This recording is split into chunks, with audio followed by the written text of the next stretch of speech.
Hey, good morning, good afternoon, and good evening. Uh, just a regular old Monday. We're just gonna, nothing too crazy, just a chill Monday. We're gonna kind of like speed run through our dailies. I have like most of my characters on like rested rotation right now. Um, but we're gonna do something because I just remembered something now. I guess I'll just give a quick update on the progression so far. I got my scrapper to 1398. I plan on spending the rest of this week putting mats into her to try to get her to 1400. And then once at 1400, I think I'm just gonna let her chill there. To be honest, it's kind of debatable if it's even worth pushing her to 1400, really, because while yeah, you're like, oh, well, you can do phase 1 through 3 Argos comfortably with 1400, so you don't get blocked or anything. I do it with a group, and I think most of us won't be 1400 anytime soon. So it's definitely going to be a bit of a wait. So, and even then, for me, I'm not really hurting too much for gold right now, and so it's not too big of a deal for me. But I mean, it'll be nice once all of us get to 1400. So that'll be 2700 gold a week. But she's gonna get to 1400, and then she's gonna stay there. Because honestly, like, I thought about pushing her to 1415 before Volton comes out, but it's gonna take so many resources away from what I could be using on the destroyer when he releases. So I think I'm just gonna leave her at 1400 so she can be farming the 1400 chaos dungeon, and then from there just wait and just hoard everything until destroyer comes out. Well, hoard most of the things. Because the other thing I plan on doing is I plan on using the books, the tier 3 books every week that we have for the Guardian raid event. So like currently we have like we had this week, that was the first week of extension, then we have another week, and then the week after. So we have 2 more weeks of the Guardian raid event vendor. And with with that it'll be I plan on using the books, like however many books I get every week. I'm gonna use it on my Glaver to just push her, and then as soon as I run out of books, I'm gonna stop. Basically, is how I plan on tackling that, and that's how she got to 1347. Because I'm not really too much in a rush, and again, I don't want to use too many resources on pretty much anything that's not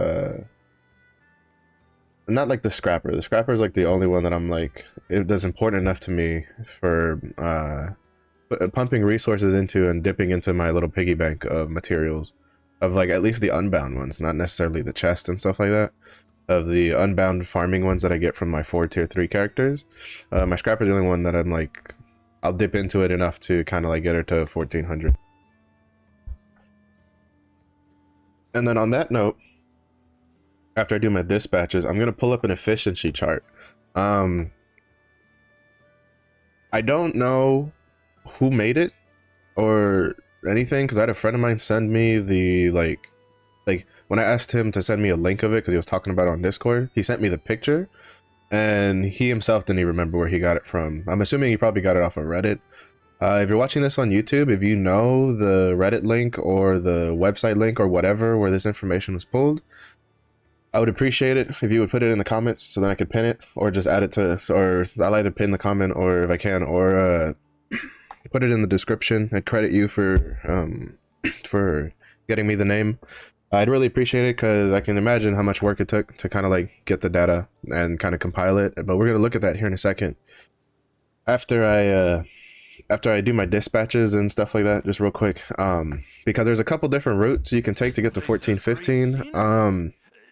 There's one that's cheap, but you kind of lose out on attack power, quite a bit of attack power. There's the one that, you know, kind of started the whole conversation of efficiency and like cheapness and that kind of stuff, which I still think at least the initial topic kind of was a little misguided, because efficiency and cheap are never the same thing, because a lot of times you have to spend a decent amount of money to on something that is efficient, because efficiency does not mean something is cheap. It just means you're getting more bang for your buck. You know, that's kind of what it really is. So there's a couple different routes you can take to get to 1415.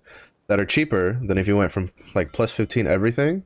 And for the most part, you come out stronger in either one way or another than if you went plus 15 across the board on everything.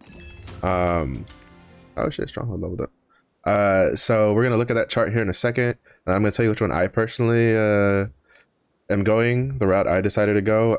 Again, if you're watching this on like YouTube or if you're like in chat and you know, if you could like just let me know like the Reddit link or the website or whatever, so that way I can give them some credit, because you know it's a good amount of work that they put into it. So, well, I can imagine that was a decent amount of work they put into it. So I'd like to credit people where credit is due. Before that, let's see, is there any researches we have? Lab level 5. There we go. But yeah. So real quick, we're gonna look at the honing chart right now, or the efficiency chart, I should say. It's pretty good. So here we have the efficiency chart. You have it's showing you the different routes you can take to get to 1415. Now well, as close as you can get, because this bottom row it's 1409. Like you still have to upgrade some stuff to get to 1415, I imagine. At least that's what I think, because these are like 1415, 1419, 1419, 1409. But basically, so you have essentially 3 different ways to get there. You have the standard 15 across the board to get to 1415. You have the initial efficiency route that was posted that had kind of gone around, that Saint Tone had talked about on stream, that they found out about in Korea, free honing buffs. That was very efficient. Again, like I want to like emphasize on that efficiency, not cheapness, right? Like in Korea, they're all about efficiency. So you know, a lot of attack power and all that kind of stuff. And then you have the third route, which from what I understand is cheaper than the second route, but you do give up some a little bit of stuff along the way.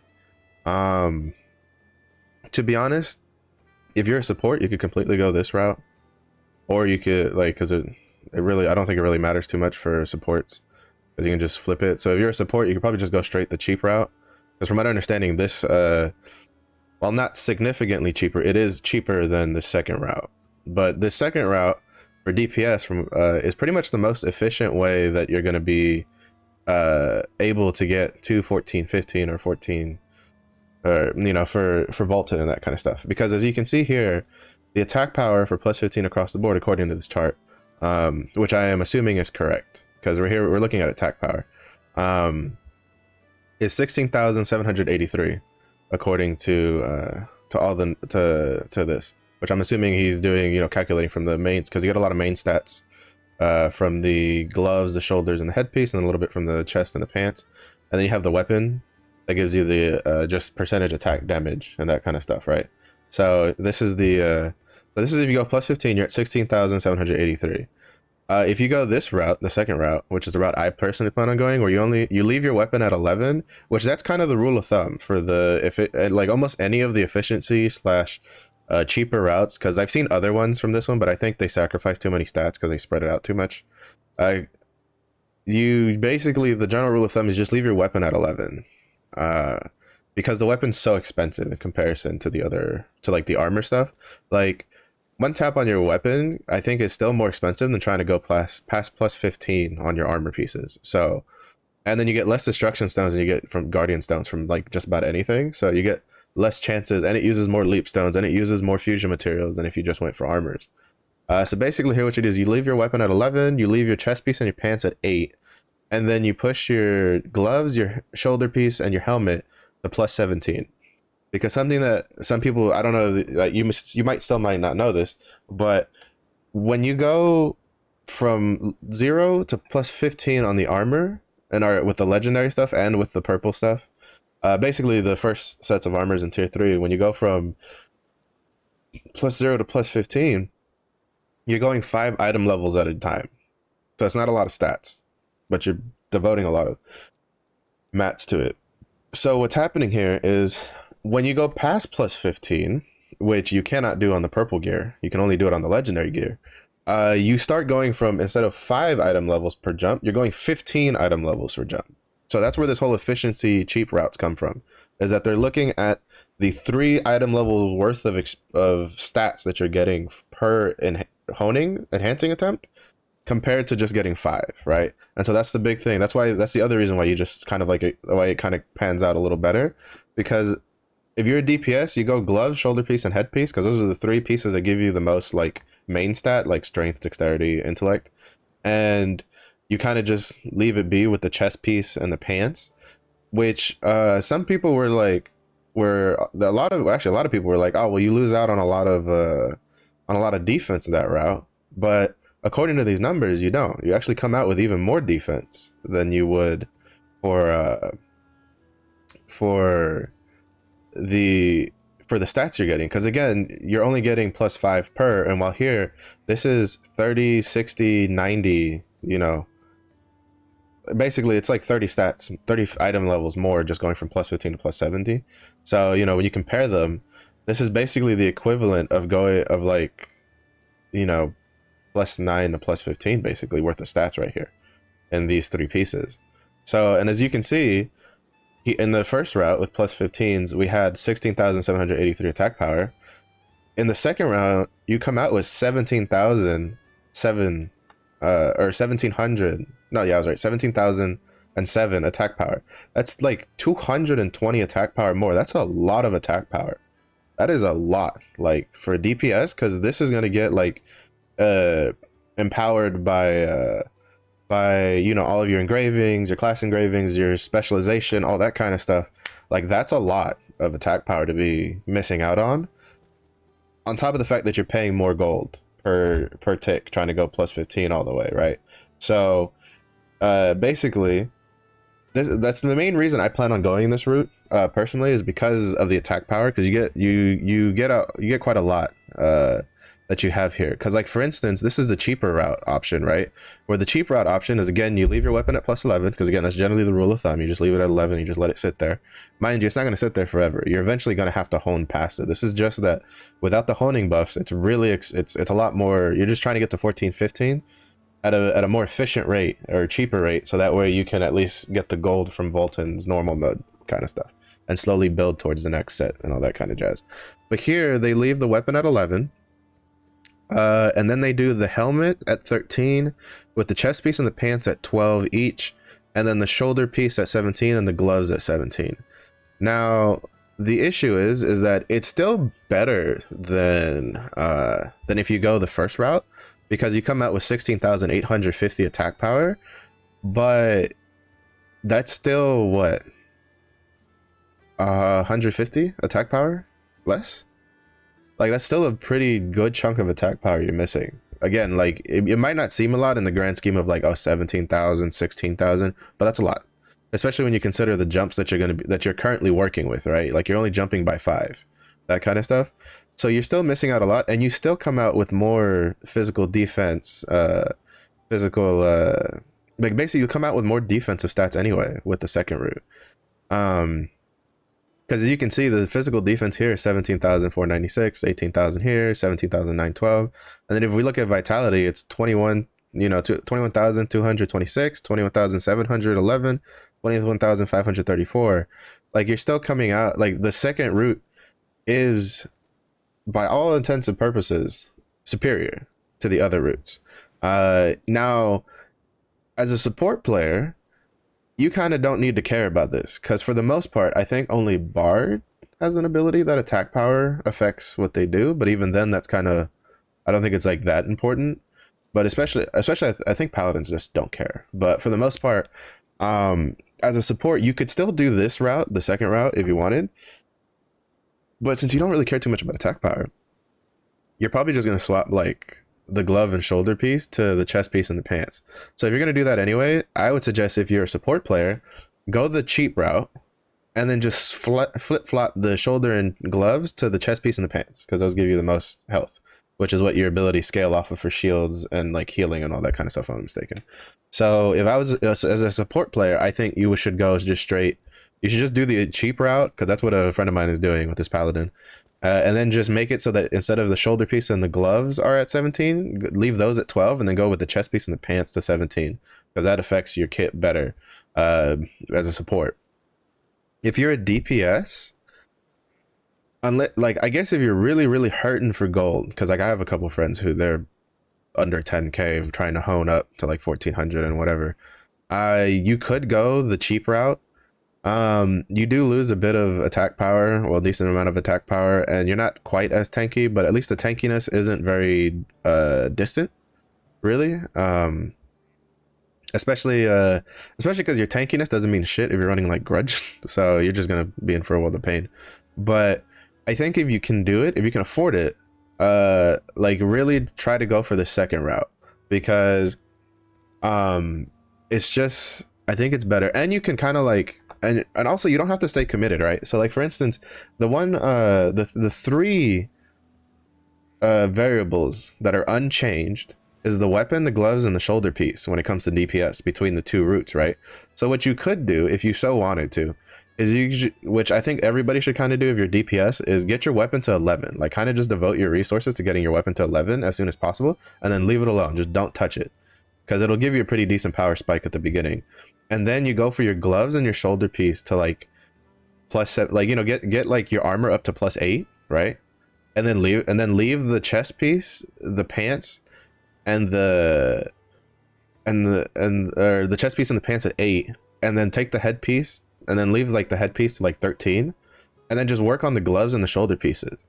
And then when you get these to +17, kind of like, you know, put some taps into the headpiece to help with your item level to get it higher, but don't take it past 13, because what we're doing here is we're making it so that you can kind of gauge your progress on item level based on how much gold and resources you are accruing on a weekly basis, because what you get is going to differ from person to person. Because for instance, some of you like myself probably made it to tier 3 before the bubble deflated, so you were able to make a lot of materials off of mats, which you can still make a decent amount of materials off of mats. I sold a bunch of destruction stones for like 4,000 gold the other day. That's another caveat we'll reach at the end, is gold making you can make on the side to help supplement your honing. But I digress. But the point is that just take your weapon to 11, leave your headpiece at 13, leave your chest piece and pants at 8, and then try to push your shoulder piece and gloves to 17. And then once you get these two to 17 between the shoulder piece and the gloves, what you do then is you step back and you look at your character and you look at how much gold you have, how much resources you're generating from all of your alts and all that kind of stuff. Because if you have alts and you're not funneling their mats to one character and you're trying to get to Vulcan like day one, like, you're doing it wrong. You need to funnel your alts and mats into that other character. The game's kind of more or less designed around playing alts and like funneling them into a character, if that's a character that you want to be like at the front door, so to speak, every time content comes out. But basically you take a step back, right? So we're gonna say, you know, for example, hypothetically, you say like this, after this next reset, let's say you're at 13, 17, 8, 8, 17, 11. And then you take a step back and you look and you're like, can I push the headpiece to 17 with the gold I have and the resources I have? Or do I push the chest piece and the pants to 12? Because at the end of the day, you're still going to kind of like, you can probably easily get to +10 from +8 relatively easily, especially with the honing research. If you have a honing, well, actually, no, the honing research wouldn't affect this. Never mind, I take it back. If I'm mistaken, the honing research gets added with like Vulcan or something, because there's another honing research for tier 3. But basically, so ignore that. But if you have like protection items and stuff like that, you could probably use them a bit. I personally wouldn't use them until you're getting to like 14, 15, and then go, or, you know, from 14 like 17, basically. And even then, I only use it sparingly. I kind of try to push it to like 15 or 20%, depending on like how many attempts I've done on that item. But basically, so you know, you look, you're at 13, you're at 17, you're at 8, 8, and then 17. And you just look at your gold and you kind of like try to look at your account and be like, all right, what, like, how are we doing? Like, can we push this past? Can we go the efficient route, or do we need to go the budget route, right? There's nothing wrong with going the budget route, mind you, because remember, a lot of your you can make up a lot of this attack power loss, this 150 that you're going to lose out, through proper engravings and proper stats on your accessories. So there's nothing wrong going with the budget route. It's just that obviously if you go the efficiency route, you'll have a little bit more attack power on top that'll help you secure kills on Vaultin potentially without having to like, you know, get berserks and all that kind of stuff. But there's nothing wrong with going the budget route. Not to mention that probably except for very specific people, like I'm not going to pay attention to how you got to 14, 15 when I'm making a party for Vaultin. I'm just going to look at, are you 14, 15? And what engravings and are your stats good? That's all I care about.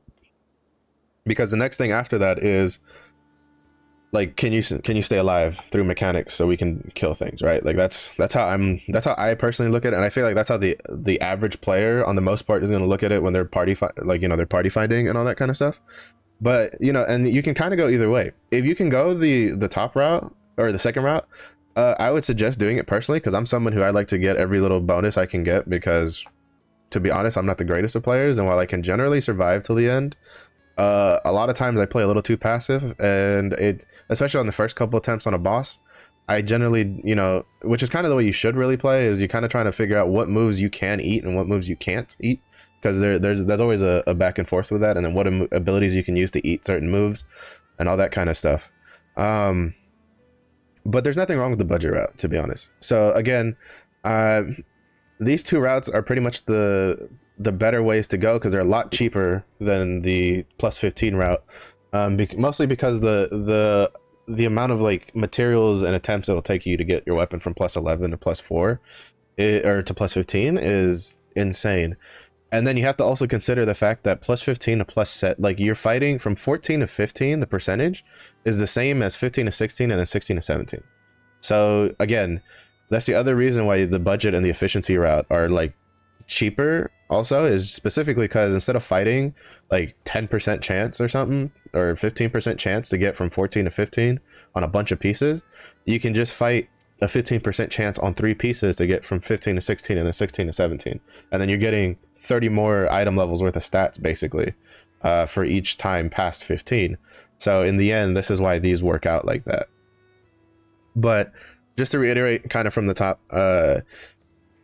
there's also nothing wrong with going plus 15 across the board. I know a lot of people like their glows. The glows are really nice. The purple glow is actually pretty cool.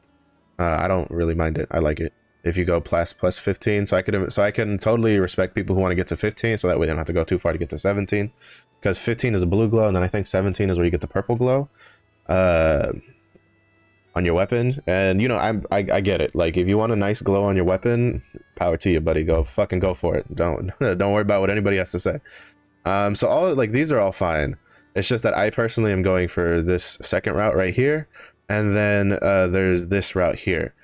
Then there is, I guess we'll call it the attack power route, which I'm not sure why you would go this route, or at least why you would do this, because again, we're kind of like looking, I'm assuming that since this is average defense eye level, gear eye level, it's like 1419 isn't what you're going to be. I don't know. I don't understand what this means, to be honest. I don't understand if this is just like a number or if this actually just means eye level for stuff, because your weapon is part of your eye level. So I don't know if it's just looking at the armor, because defensive gear is armor, right?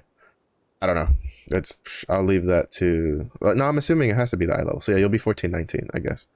But basically this route, like they didn't even take it all the way to 14 15. It was 1409, but you go plus 17 on the weapon, plus 17 on the gloves, and then like plus 12 on the rest of the stuff. I guess if you want the purple glow really badly, you go this route. But to be honest, if you're going like this route, if you're going this route, you might as well just fucking go with a plus 15 on everything and then just go plus 17 on your weapon or some shit, right? Like, I don't think you're doing this route where you're just trying to get that purple glow on your weapon if you're not someone who's willing to take the extra budget loss for just going the rest of the way on everything else. Because mind you, again, this efficiency route, keep in mind, this is just to get you to be able to get to Vaultin in without spending as much gold as possible, because you have to remember, gold is a very hot commodity. It is directly tied to the speed at which you can progress your account. So and on top of that, not even just like power level, it also like cosmetics, you know, consumables, all that kind of stuff. Like gold is a very precious resource. So all these two routes are just trying to do is just trying to get you ready for Vaultin and save you some coin along the way. So if you really like, if you want to go budget, again, nothing wrong with it. You still get more attack power than you do if you go. You get a little bit more attack power than if you go the 15 across the board, and you get a little bit more defensive power. If you're like me and you care for more like attack, like more attack power, like a 200 plus boost, you go for the second round all the way. But that's basically it, really, for the efficiency thing.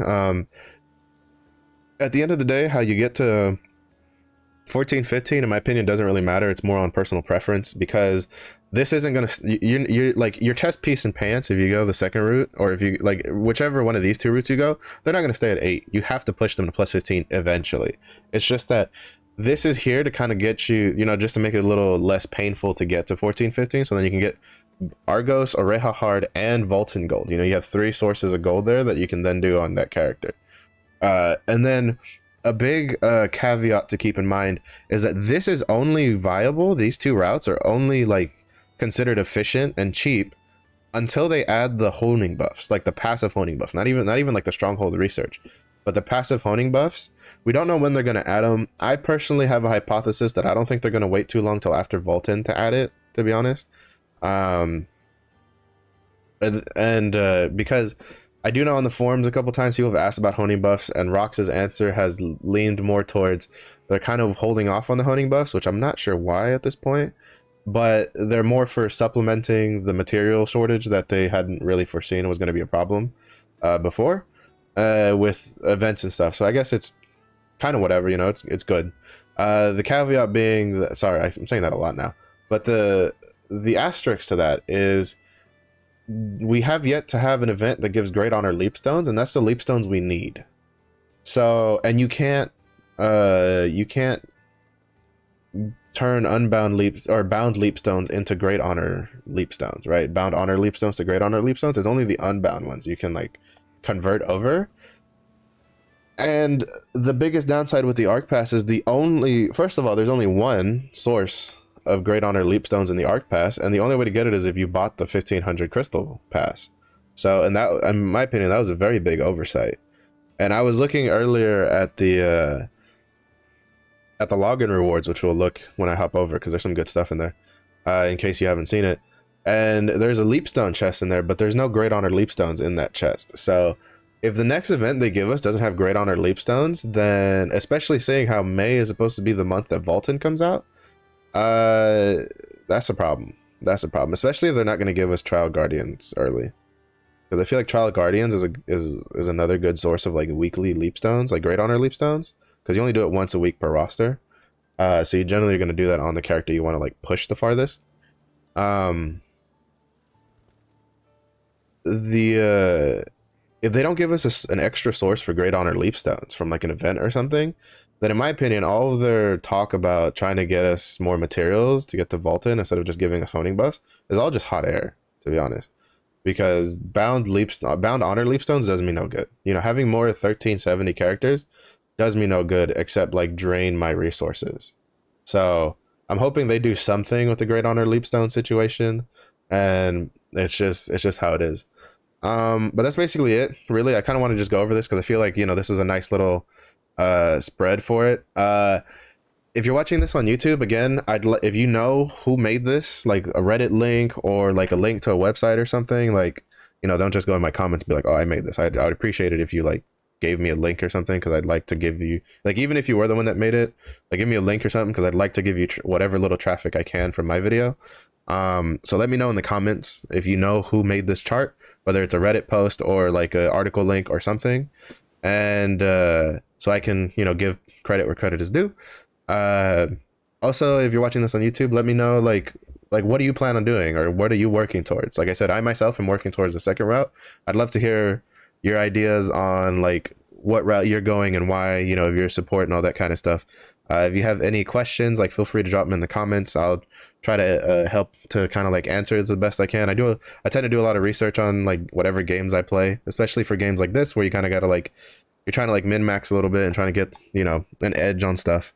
So yeah, if you're watching, again, if you're watching this on like YouTube, just let me know in the comments down below how like if you know the person who made this, and like what route you're going, and like why you feel like that route is the better route, or if you want like you know, if you have questions, again, because like as I said earlier, supports probably you'll be better off just going the budget route and then just swapping the gloves, you know, making the shoulder piece be your plus 17 stats or stat sticks basically. So, but yeah, so that's pretty much it for the efficiency chart thingamabobber. Um, but yeah, so that's it. By YouTube, back to Twitch stuff. So basically, so today we're just kind of chilling. I don't really have too much planned. Pretty much almost all my characters are on rested rotation, like deep rested rotation. This the login event for this month is actually a lot nicer than I thought it was. Like I kind of just looked at the beginning and went like, it's kind of whatever, you know, it's just normal. And then I kind of looked at it some more and I was like, oh wait, actually it's pretty good. Because there's 600,000 silver this month. Well, actually 900,000 silver. There's almost 1 million silver this month. 2 legendary rapport selection chests. At the 20-day login, they gave us 3 legendary card packs. So that's insane and great in my opinion. They also gave us 2 14-day Aura Resonance Recovery Elixirs. Again, if you're like me, you're holding on to this. Like, for instance, I have my maintenance compensation just chilling in my product inventory because that also has 2 14-day Aura Resonance Elixirs. Basically, I'm gonna grab this one on the 18th of May, so the day before the login event's over, so that way I have the 2 weeks to hold it for while I'm building Destroyer. Hopefully, you know, they won't have to delay it, but even then, with 14 days, if they delay it to another week, that should still be enough time for me to use it in tier 3. And then they also gave us 10 engraving battle pouches for purple, which will help round out the purple battle pouches from the Guardian Raid event, because remember, they just added it this last week, so there's only 3 weeks of that at the current rate, so you'd come out with 30 pouches and you need 20 books per level, so this will bring you to 40 pouches, and so that way you could get 2 purple battle engravings, which that'll be really nice. But then the caveat, the thing that I was talking about earlier, I don't know why I'm saying caveat a lot today, like kind of just stuck in my head, but the thing I was mentioning earlier is this: why is there no Great Honor Leapstones in here? Like even just 10, you know, just like 10, just two boxes of 10 or 2 boxes of 15. Like, I don't know, I just find it odd that they go on and they talk about how they want us to get to, you know, they're looking at the player base and they're trying to supplement our material shortages and stuff to try to get us to 14, 15, because that's for Volton before Volton releases. But then they don't give us 2 boxes of Great Honor Leapstones, right? The only box of Great Honor Leapstones is... where is it? Is this one? This is the only one that has it. It has 50 Great Honor Leapstones, and that's if you bought the premium reward track, which, in my opinion, is kind of bogus. In my opinion, what they should have done, they should have just flipped these 2. Well, the better thing to do would have been to give 2 of these, personally, in my opinion, because as you can see, the purple ones, the Ascendant Honing chest with the Leapstones, they only go up to Honor. They don't go to Great Honor Leapstones, which is what you need for the legendary gear. And then here they're like, well, here's a Honing support chest. And then for the premium track, they just gave us a better Leapstone chest. The better thing to do would have been to just make this line, these 2 rewards, be, you know, 2 of these Ascendant Honing chests. But in actuality, they should have just flipped these. They should have just put the the percentage items and stuff in there, in my opinion. That's kind of how they should have gone. Also, as you can see, I completed my ARC pass over the weekend, so that's kind of nice. So I have my scrapper weapons that I was waiting to get, and that's pretty good. All right, so now today's gonna probably be a little bit on the boring side because I'm kind of trying to get a lot of stuff done today. I'm gonna be doing like my guild weeklies today. I'm gonna be doing my making sure all my other weeklies are up to snuff. So it's not gonna be anything super exciting. Let's check out what Adventure Island and what extra content we have today. So is today Chaos Gate there, or is that just...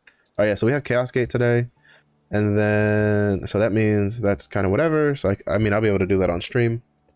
So I can remember that. And then Adventure Island is 4 pay. So we get to be chicken. We're gonna be the chicken brigade, baby. So 4 pay at the end of stream. So we can hit them with that KFC grenade. So speaking of chicken, ironically enough, so I tried Panera's new chicken sandwich today, and I'm not gonna claim that all of them are like this. At least the ones that I had today from the Paneras here is la poop. Do not suggest at all, personally, in my opinion.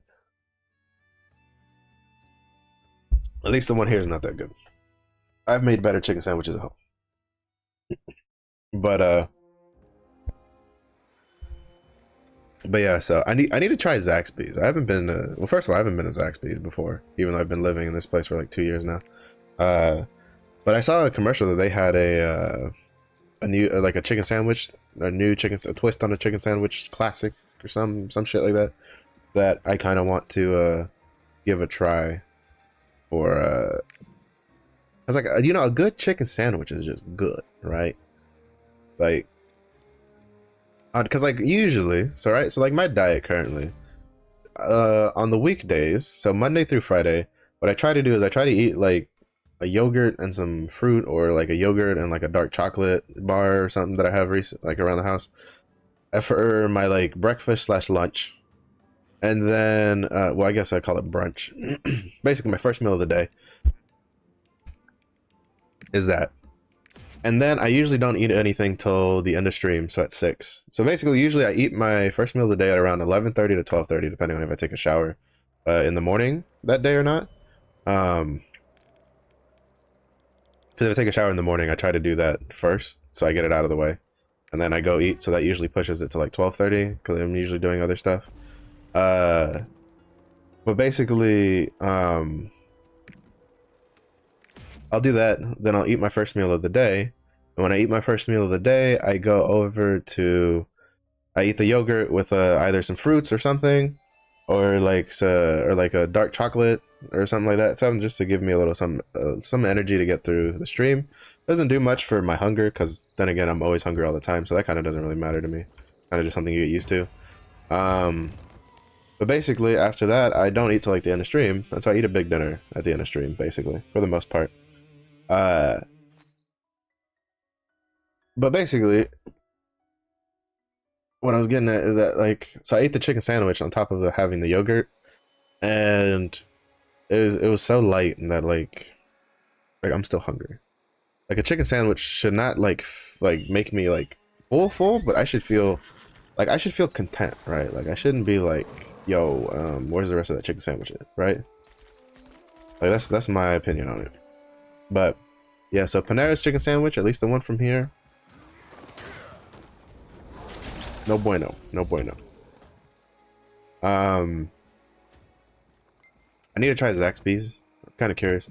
The main reason I haven't gone to Zaxby's is because my old man went, and he went like once or twice, and he was like, "No, it's not very good," or like, "It's too small," I guess is what he said, for the price. And like, to be honest, sometimes I don't really know what he means by that, because there was one time we didn't, like, when I was living in Texas, that he said the same thing about another like restaurant or like diner spot, and me and my mom went, just like the two of us, and we went down to the diner spot to check it out and eat it, and we were like, yo, this is a lot of fucking food for how much they charge, right? Like, I don't know what the hell he was on about that day, but it was definitely not small. So I kind of gotta try it out. I think being in the mood for chicken sandwich, I might do it.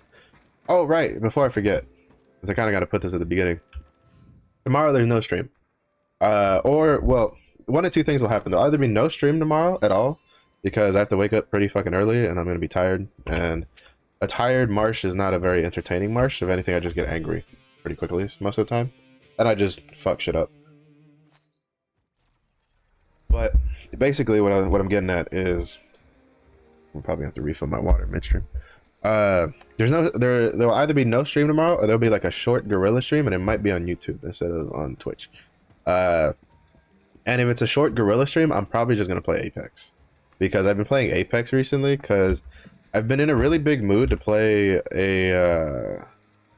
a first-person shooter, an FPS game, for a while now. Like I'd say like easily over a month I've been wanting to play like an FPS, because this happens to me. I can usually play MMOs, ARPGs, RPGs, JRPGs like all the fucking time. But for me, for FPSs and stuff like Souls games and stuff like that, I need to be in a specific mood to play it. And I have been in a very big mood for to play Apex, or not play Apex, but to play a first-person shooter for quite a while now. So like probably about a month. But you know, I was never really at a point in Lost Ark that I felt like, you know, I can stop playing, because I'm prepping for, you know, between all the stuff I do for myself and all that kind of jazz. But basically, so recently I've been picking up Apex. Like I'll get on Lost Ark. I'll do my homework, as the Koreans call it, where you just do your daily stuff, and then you know, I did most of my weekly stuff on Friday with my buddies. We did our Abyssal dungeons. We did most of our alt runs. We're waiting for one to get his new Glaver to 1325 to do our last alt runs that we have, and then I get off and I go, you know, I play Apex after. Yeah. Unfortunately, so this last weekend was the well, because like it was either Apex or like Borderlands, like Tiny Tina's Wonderland thing. But unfortunately, I'm probably going to buy the special package for the Destroyer. There's a pretty high chance for me to buy that, and I don't exactly have the well, first of all, my income is 0 at the moment. So, and while I have money saved up, I have to be pretty frugal with it. And Lost Ark, to be honest, is kind of like the main thing I spend. I've decided to, like, you know, spend money on, with between like getting skins and the Arc Pass and stuff. So I bought the Arc Pass, the $30 track, this month, and then I plan on getting the special package potentially next month with Destroyer, which means that would be, what is it, 65 bucks, and that's kind of stretching it, to be honest, for but that's also on top of I pay my Spotify subscription and stuff like that. So basically it was like either I buy Tiny Tina's Wonderland, which I really want to, like I've heard really good things about it and I'm pretty excited to play it.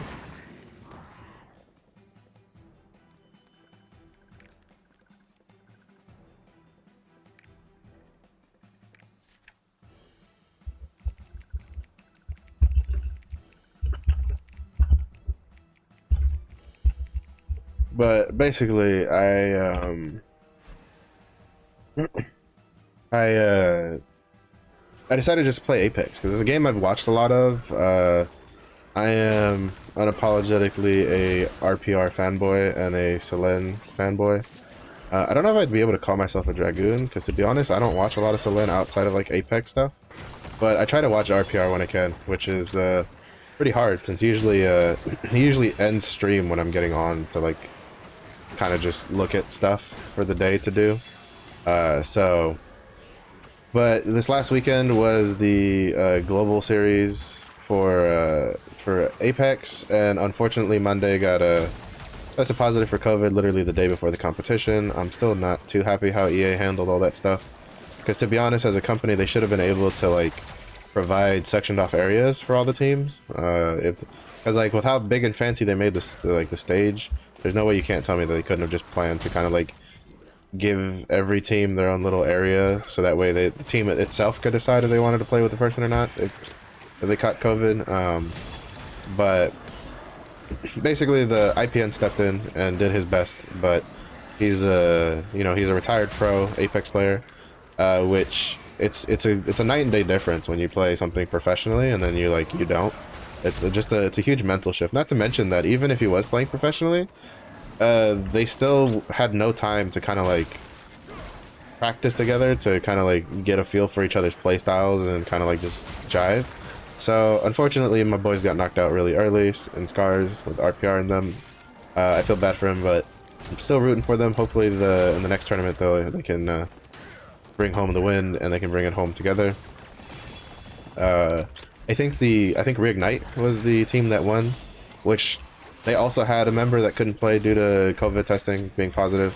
So, you know, while a sweet victory, I'm pretty sure they would hope to be able to do it as a whole team, because to be honest, like I would feel like terrible even if part of me would feel bad even if you did one, because you're like, man, you know, you spent all this time practicing with this guy and then like at the end you couldn't bring it home together kind of thing. So I can understand that, but they kind of need to, I don't know, like while I don't necessarily agree with like completely loosening like restrictions and all that kind of stuff with COVID, I do think that if they're going to hold a LAN tournament, especially a company like EA that they make a lot of money, and they make a lot of money off of Apex specifically, you can't tell me they can't afford the budget to like set up an area where the teams have like basically their own quasi isolated areas where they can decide whether they want to play with a player that has it or not.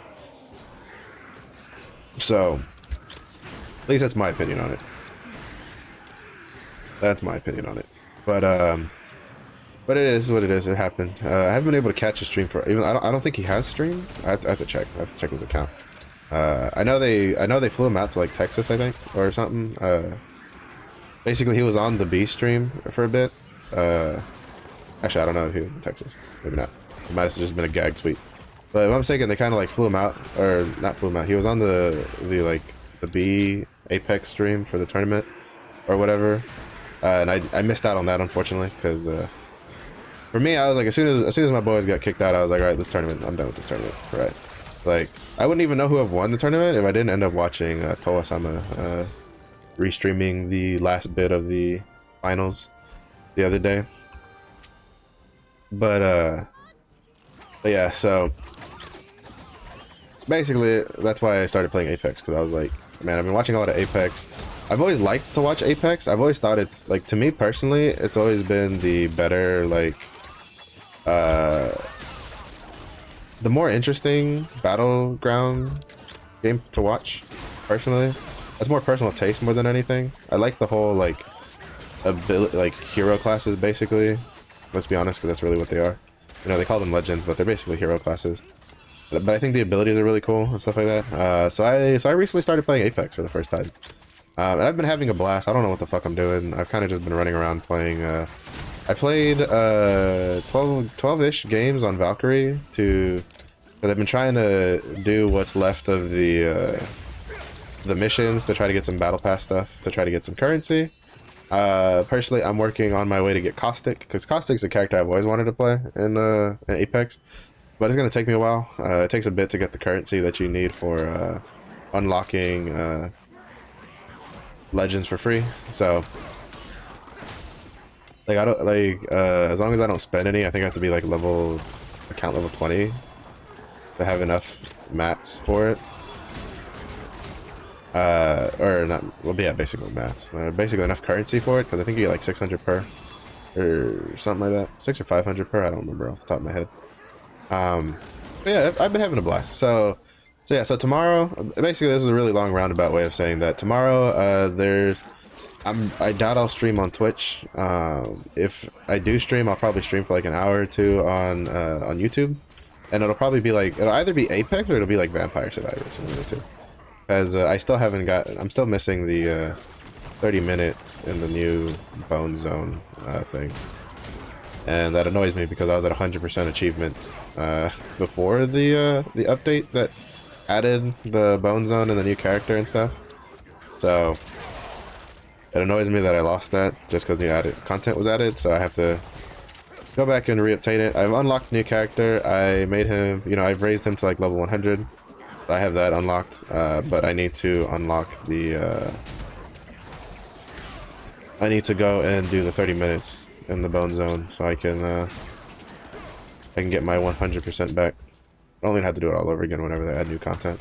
Because I imagine that what'll probably happen in Vampire Survivors is they'll probably add like a coffin character to every map, so the tower is still missing a coffin character, even though technically the tower has the secret boss at the bottom that you can unlock. But I still think they probably want to add just a tower character, or a tower coffin character, which would be pretty interesting. And then they're obviously, I think they plan on adding Arcanas for most of the characters in the game. I hope the monster characters get Arcanas, to be honest, because I love playing the monster characters. They're pretty fun. My two favorite, well, my three now. My three favorite characters playing Vampire Survivors are all technically like quote unquote monster characters.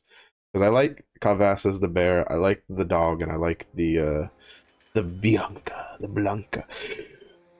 with the mine carts. So yeah, so that's basically the rundown for tomorrow. The reasoning behind it is, one, I need to go get groceries. And two is I need to whatchamacallit, just, oh shit, that's actually a 100 quality gun.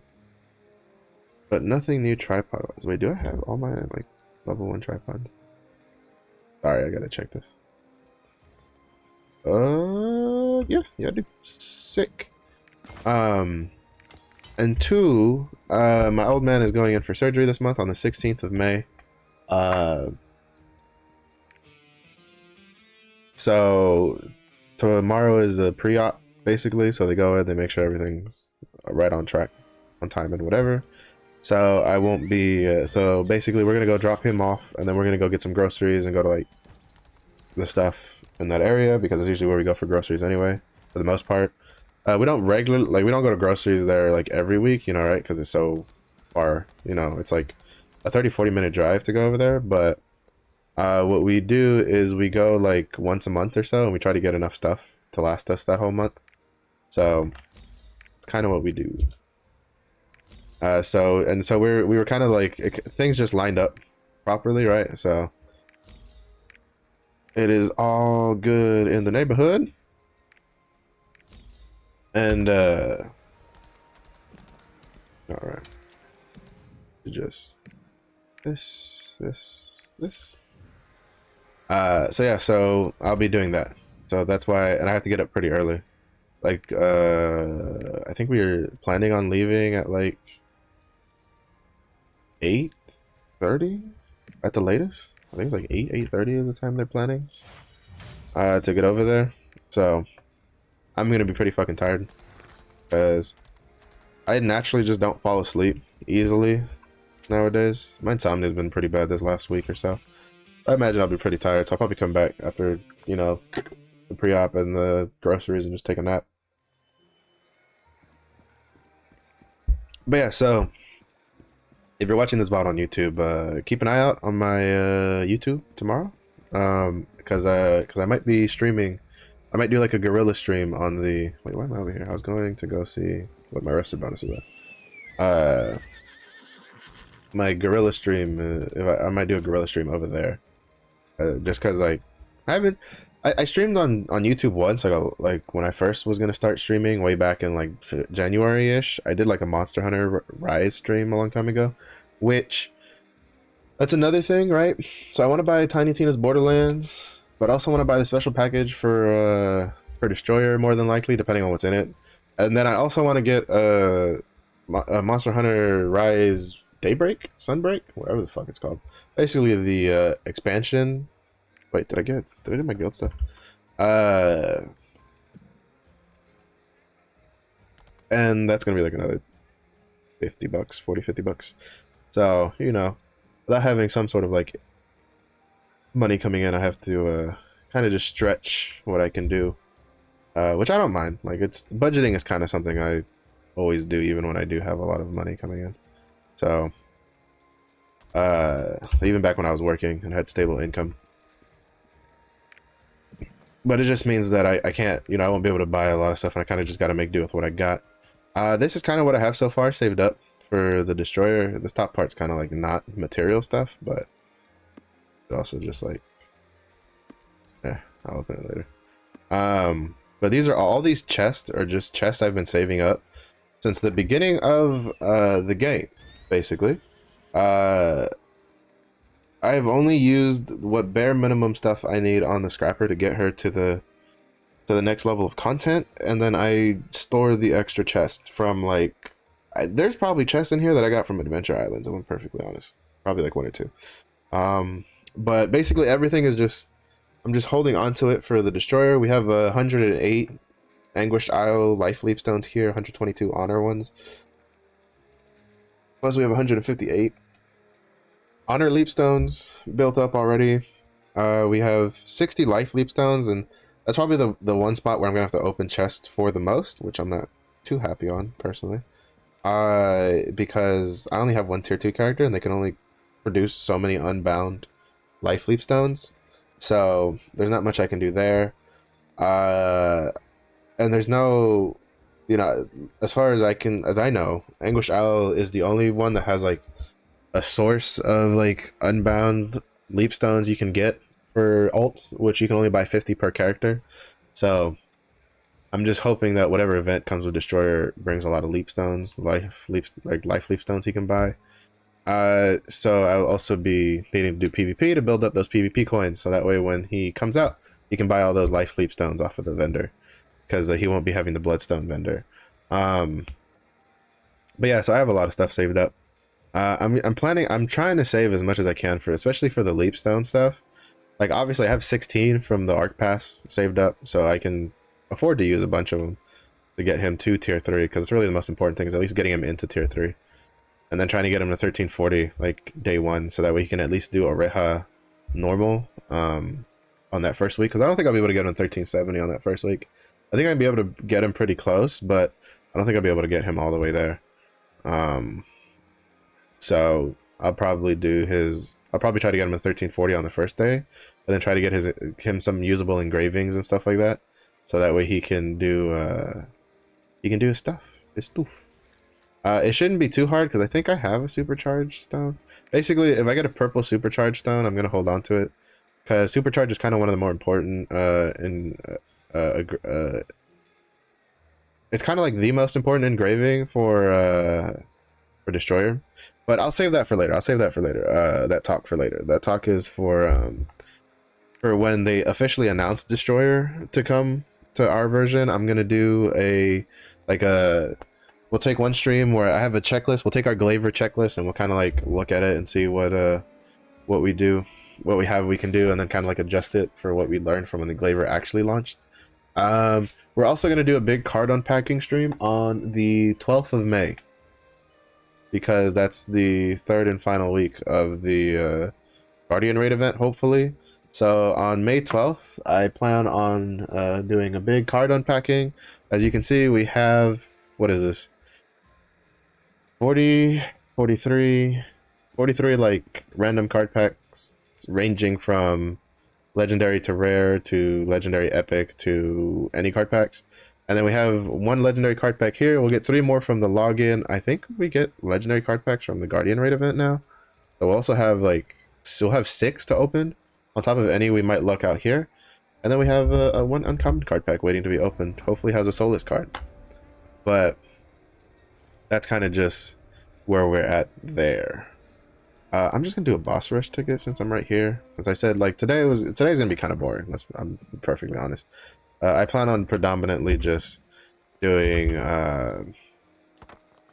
basically at least completing my guild weeklies on every character once, and then boss rush, chaos legend cube, fish.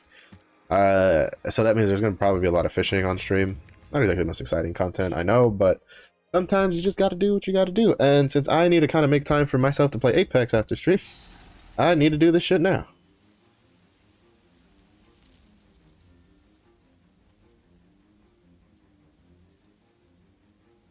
So it just is what it is.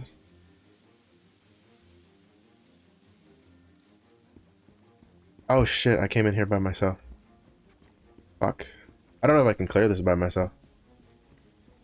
On this character. Shit. See, this is something I do all the fucking time, and it still annoys me.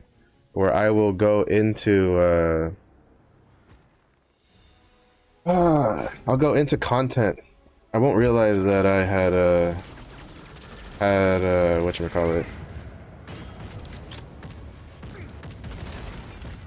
Ah, shit. That I hit enter instead of hitting fucking... What if... Oh my god. Yeah, this is... That'd be terrible. But I hit enter instead of matchmaking, and it annoys the shit out of me. Like, I wish there was just an option where I could just do matchmaking only on X content. I should be able to get like level 5 at least, but I don't think I'll be able to get like past level 5.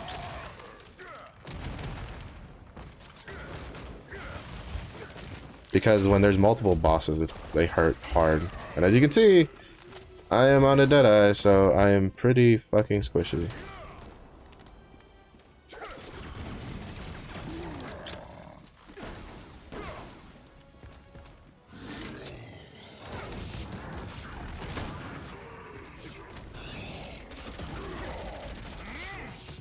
Pretty fucking squishy.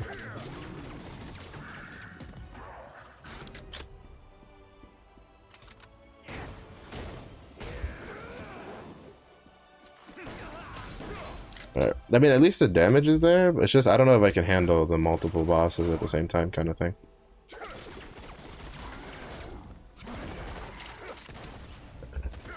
Just...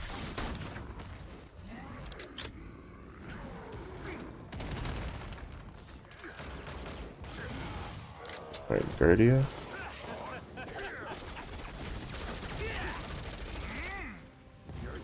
What the? No, I didn't even see that. I'm telling you, they really need to make the color of the fucking like indicators darker or something. I can't see the stupid light red on the ground. Oh, this guy's a bitch and a half to deal with.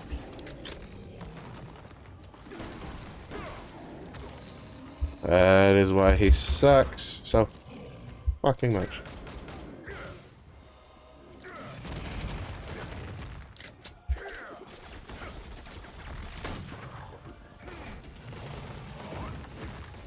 Oh shit, I missed that. That should have killed them. Well, they probably would have killed him if I had like landed that, because that's bleed. So far, so good.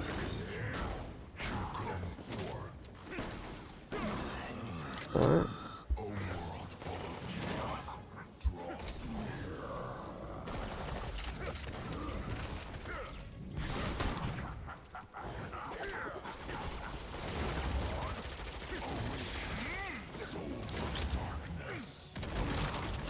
Yeah, sorry, I'm a little focused right now because it's the first time I've ever done this solo. I'm doing it on a class that I'm not very good at. So you're gonna have to forgive me a bit if I'm kind of just like trying hard to focus.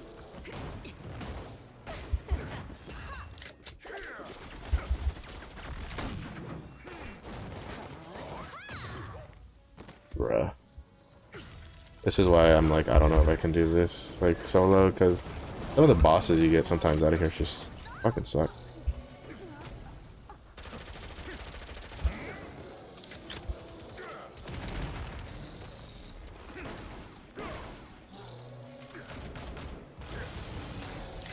This fucking suck.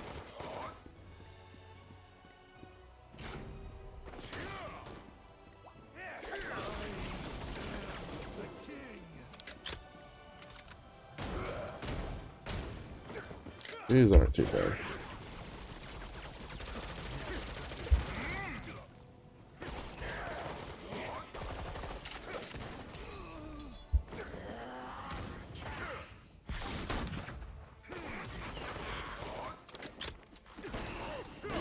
Alright. This is about to be the spot that gets kind of annoying because we're about to start getting like 3 bosses here in a bit.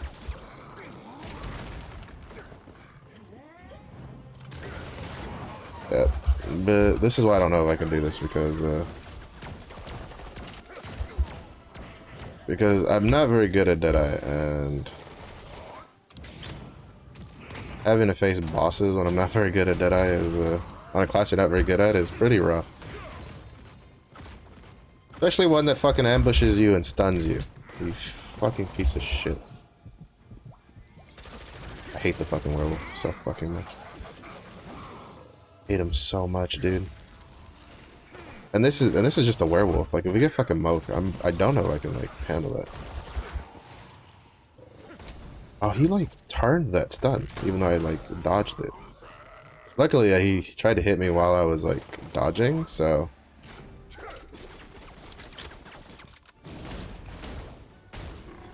I'm trying to save my awakening. For, okay, okay. You know, we're just gonna ignore that your fucking little sword thing disappeared and it still dealt damage.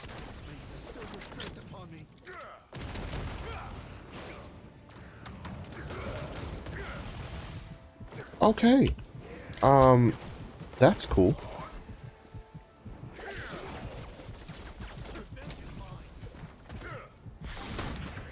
Yep.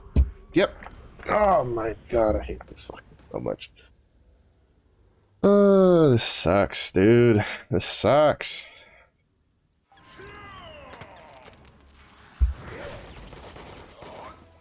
I'm not gonna lie, like,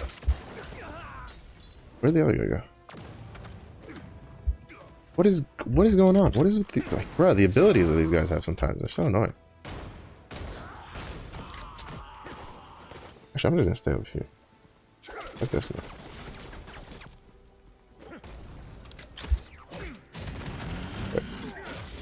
Great. Fucking Zyka, one of the most annoying bosses to get in this boss rush.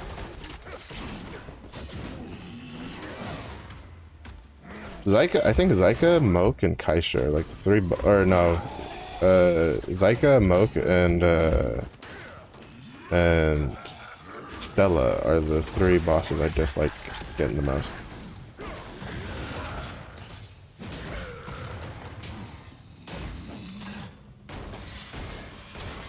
I was just saying, I need one of you to die like today. Or Zyka, you need to die now. Thank you. Shit.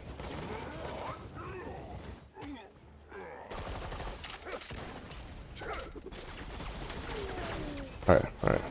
We got to 12. We got to 12. Oh shit.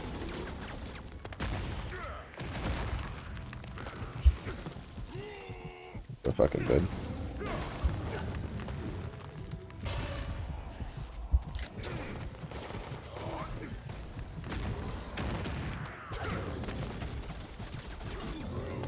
I'm just trying to delay the inevitable a little bit. Yep. Oh my god, all my shit's gonna break too. The fact that you can't repair while you're dead in here also sucks because my gear's like almost breaking. I'm not gonna lie, this is fucking worse than doing like solo, what is it? Solo Guardian, right? Solo Guardian. I'd take Solo Guardian over this any day of the week. Alright, really? Why is there no push immunity on that? Holy shit.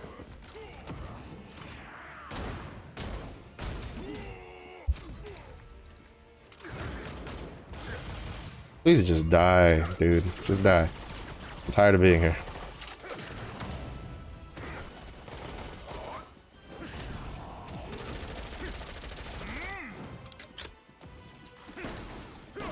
There we go.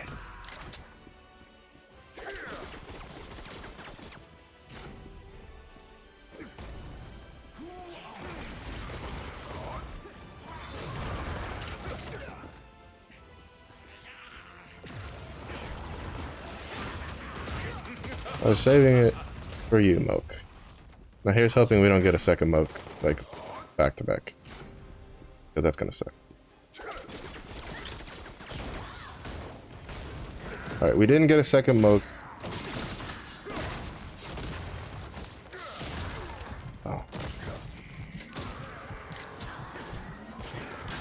Everything is fucking knocked up in this stupid shit.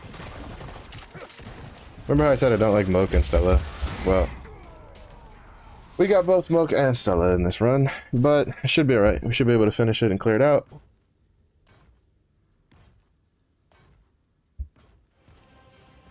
Stella's almost dead. She's gonna kind of be the first target I try to kill because she's very fast and she has a lot of stuff. The other two are kind of like as equally as annoying as the others.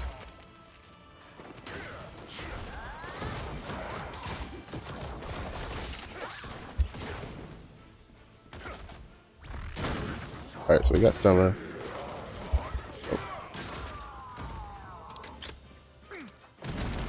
Alright.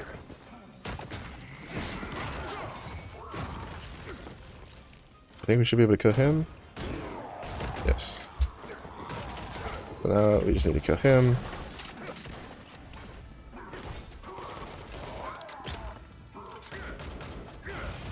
I still think that skill sucks.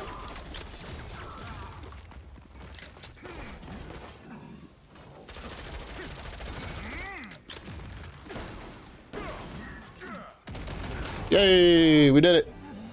We did it, even though it's fucking driving me up a wall.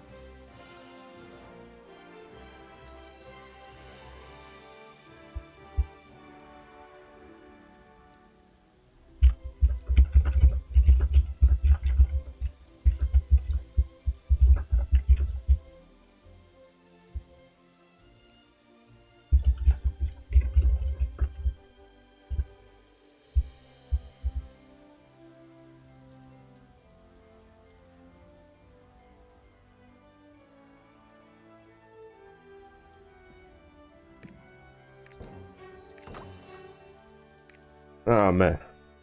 I never want to do that again solo. That sucks. At least not in this class.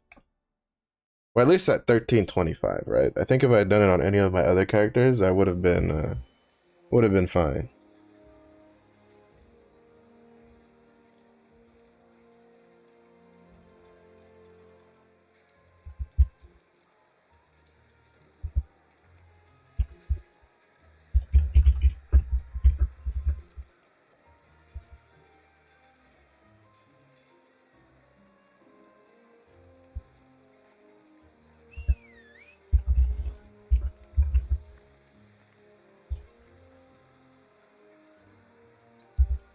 So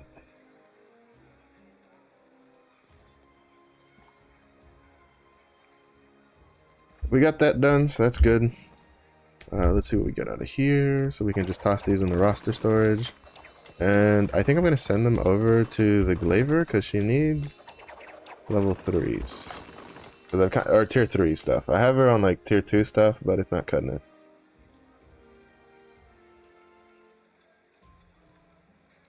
Not cutting it at all.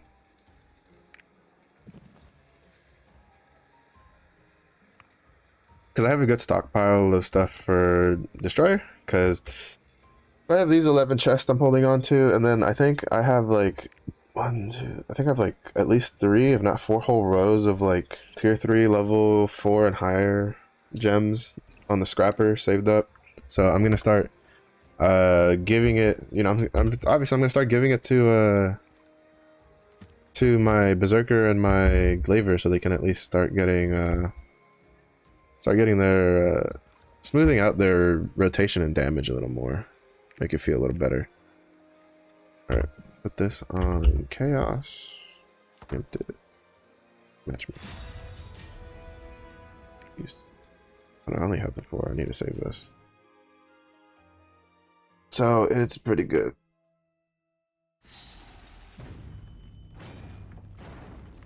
It's pretty good. Welcome to the cube. Start.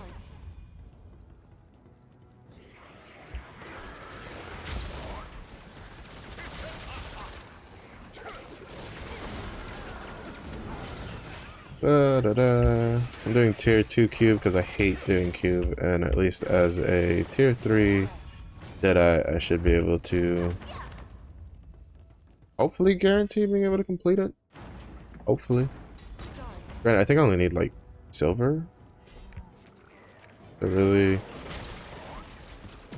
make it count.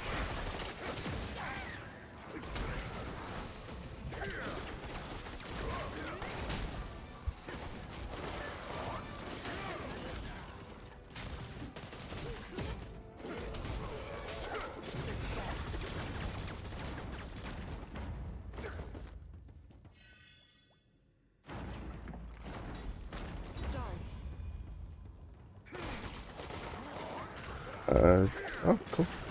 I was just trying to kind of like position better, but if I'm going to murder everything while I'm doing it, that's fine as well. That's the main reason I do, like, at least for now, tier 2 cube on the Deadeye is, you can kill a lot of stuff just by fucking dexterity, using the dexterity. I can't fucking speak English today.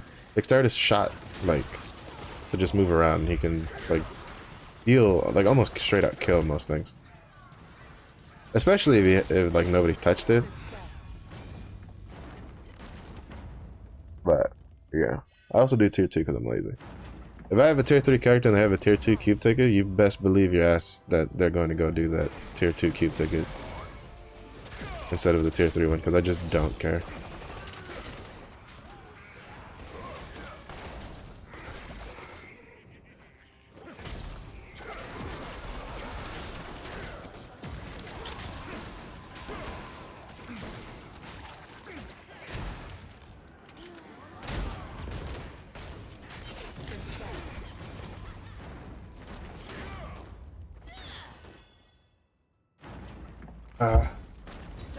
At least so far, this, I mean, I can't complain too far. We've had some pretty decent, like, okay rooms so far.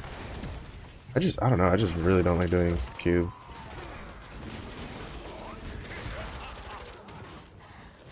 If it wasn't because, like, I had the fishing one, for the guild weekly, and I'm going to be doing a lot of fishing anyway to make fusion materials for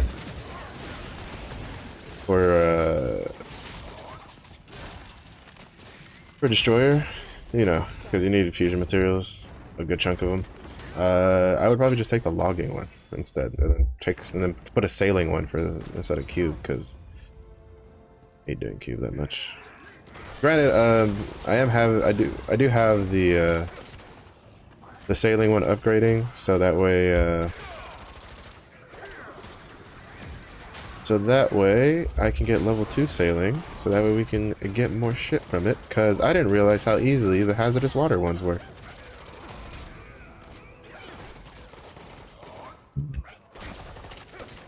I'd always just been avoiding them because I'm like, it's sailing. Nobody gives a shit about sailing. Oh, damn it, bomb room. But what is it, like, I think like last week or something, we had unlocked the third guild weekly slot, and so what I did was I put sailing in there because the other slots we had were kind of like dog shit. Oh my god, why? Just why? Why do people feel the need to run in a big ass circle? Just if you get in your own little corner, at least in tier 2, right? In tier 3, I think it gets a little different if you want to do it. Because I think the spawn pattern is a little trickier, but okay, no, it's purple. But in tier 2, just if everybody goes in their corner, they just run in a circle in that corner, and then you just kill, you know, whatever shows up, like you're good. You'll be fine.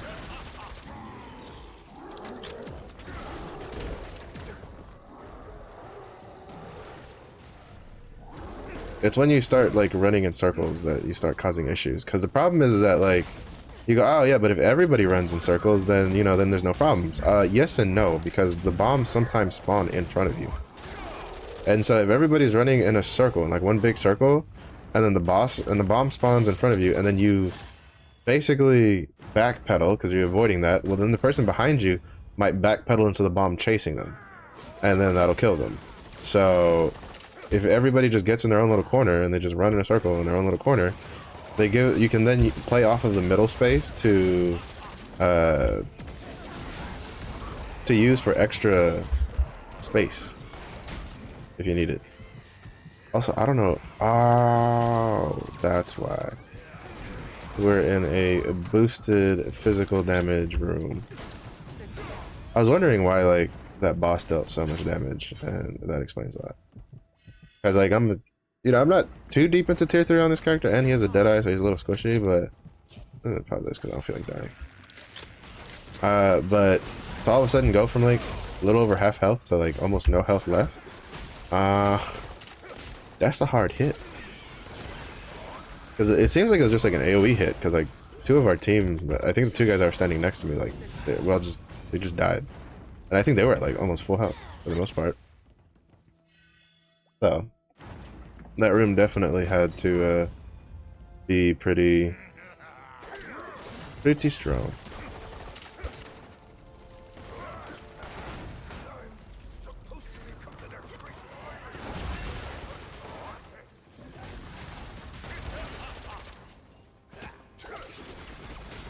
Magic damage every. God, I hate the, like, I hate the random just like, oh, your health is just gonna magically drain for a certain amount of time because fuck it, why not? Like this, I'm not gonna lie, I don't like cube. I'm not a big fan of the modifiers. If the modifiers had just been like plus negative damage or, you know, plus negative move speed, that kind of stuff, I don't think it'd be that bad. But the fact that you can get like bomb rooms, you can get a room where your health is just getting depleted for no reason, that kind of thing, it doesn't really endear me to cube too much, personally. That's how I feel about it. But there's probably people that love cube, and that's fine. That's great. I think, what is it, Stoops was like, oh, cube's great. I'm like, for you, maybe. Woo! That bitch hurt. Alright. Deadeye, you are squishy as fuck. I don't think even my tier 2 striker takes that much damage when he gets hit by something in the cube. I think we're almost done though. Oh, we still have... Wait, is platinum high? I forget if platinum or diamond's the highest. I think diamond's the highest.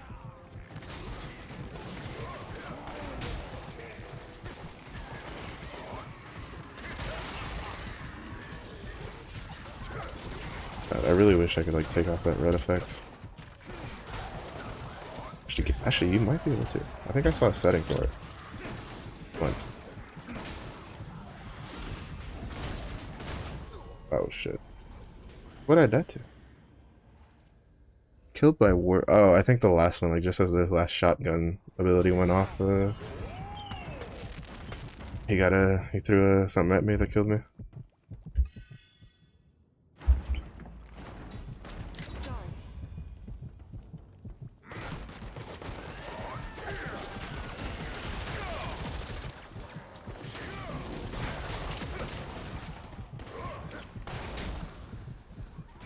Pretty windy outside today, I'd say that much. It's supposed to be like pretty stormy for the next couple days though, so.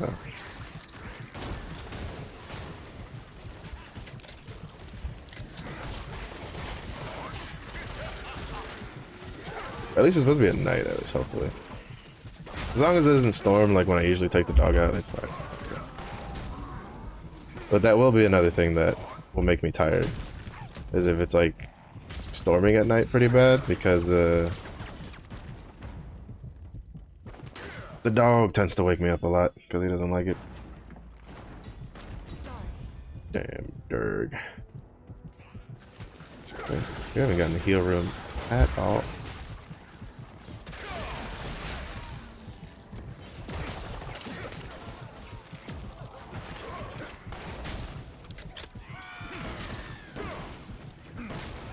Look at all that damage.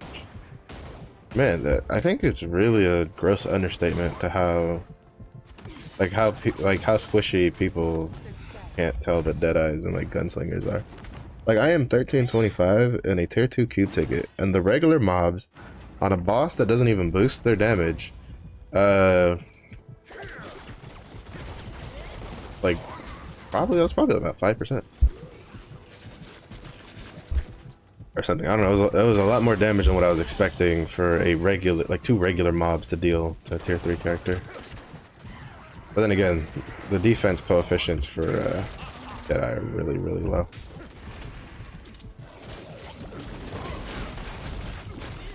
That almost killed me. That would have killed me if the Shadow Hunter hadn't killed them. Because the hit's done.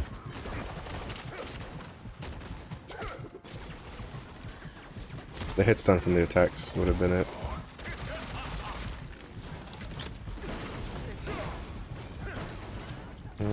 Shit, we still need like 1 or 2 more rooms. I don't know, oh great. Nope, definitely popping a potion. This is one of those take a shit ton of damage rooms. Yeah, I don't know.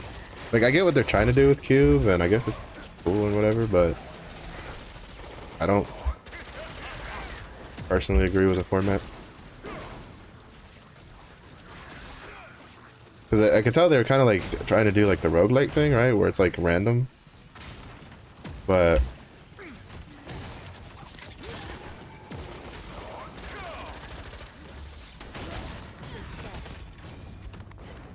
I think they leaned a little too heavy on it. Well, the bomb rooms, to be honest, I think are the only thing. I think if they took out the bomb rooms, I could put up with it better. But wow, 2 unlucky fucking rooms back to back.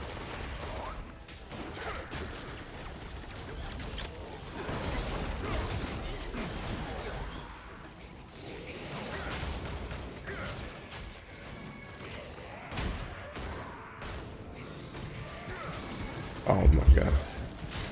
Oh my lord.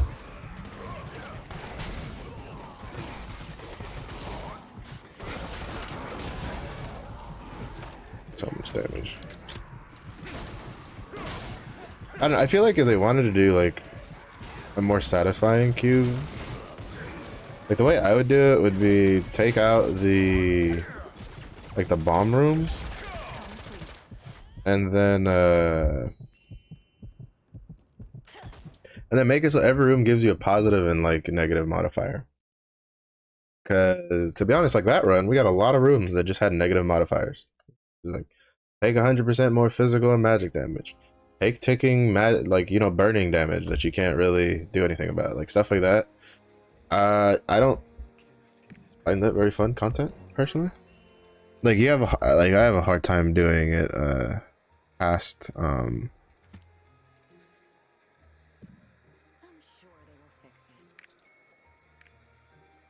past doing it like once for the guild weekly, just because like just don't care for it. Just do not care for it. The silver's not bad though. It is a good source of silver, but seeing how I could also just patiently wait and just low paying the silver doesn't, like, that kind of just makes me not want to, right? That kind of stuff makes me just not want to do it.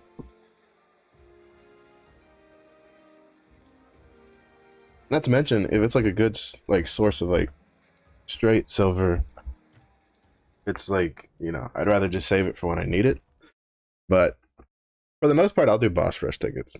I'll do them a lot. Like I have to do 3 or 4 more probably on my scrapper for Great Honor Leapstones.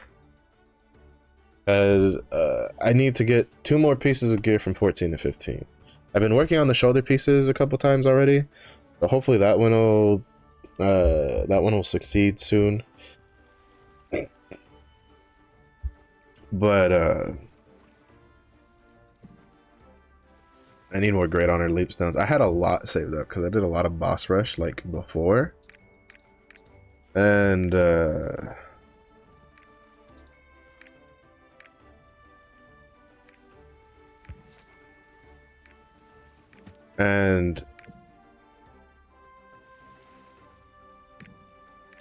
think I had like I had like 300 Great Honor Leapstones with how much boss rush tier 3 I had done prior to like getting legendary equipment, and I ran out. Like basically my scrapper is currently being the equivalent of paycheck to paycheck on Great Honor Leapstones. She gets what she gets in the day. I try to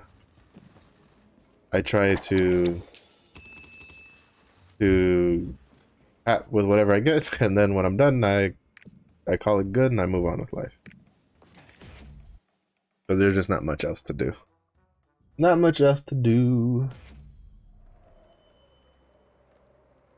But hopefully that'll change with the challenge guardians, whatever the hell they want to call them.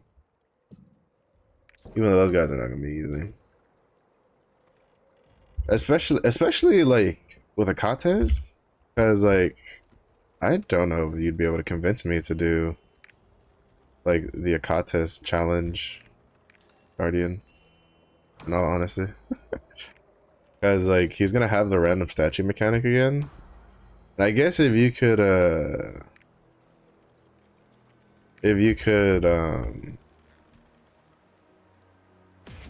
like kill him faster. Well, actually, no, I don't think you can kill him faster than the statues. I think you're gonna have to do it at least once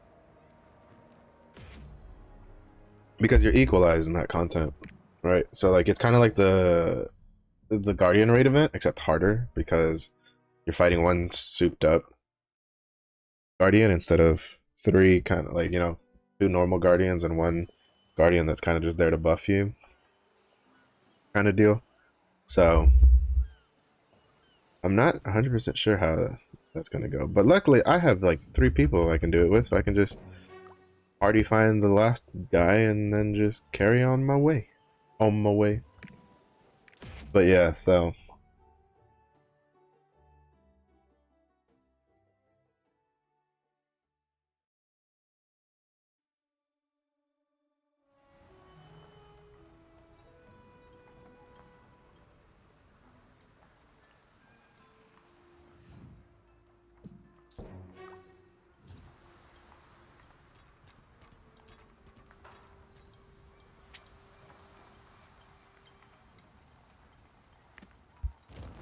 hopefully that'll be nice. I imagine the first ones will probably be like Ernal, whatever the name of the second like dude is, the second like lion dude, and then probably like Icy Lagoros, I think might be the first like 3.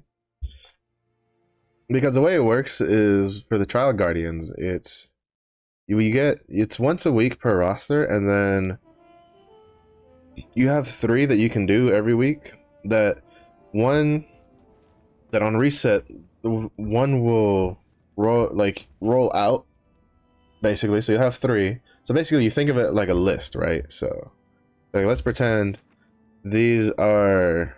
Oh, I can't. There we go. Let's pretend that these are the Guardian raids, right? So, just for a second. You're looking at the menu. These are 3 Guardian raids that you have.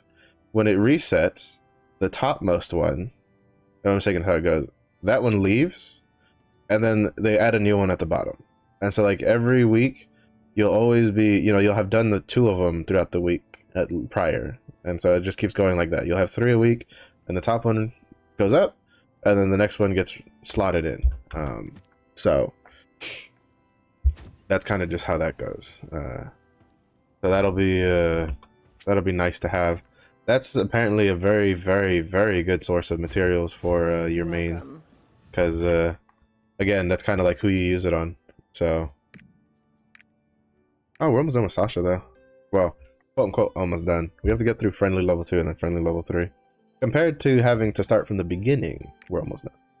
But there's still a lot to go because just getting through friendly level 2 is 15,000. And to be honest, I only really need like, what is it? The what? Giant's Heart? To get the, whatever is the next rune? What the next one is. Or no, the last skill potion.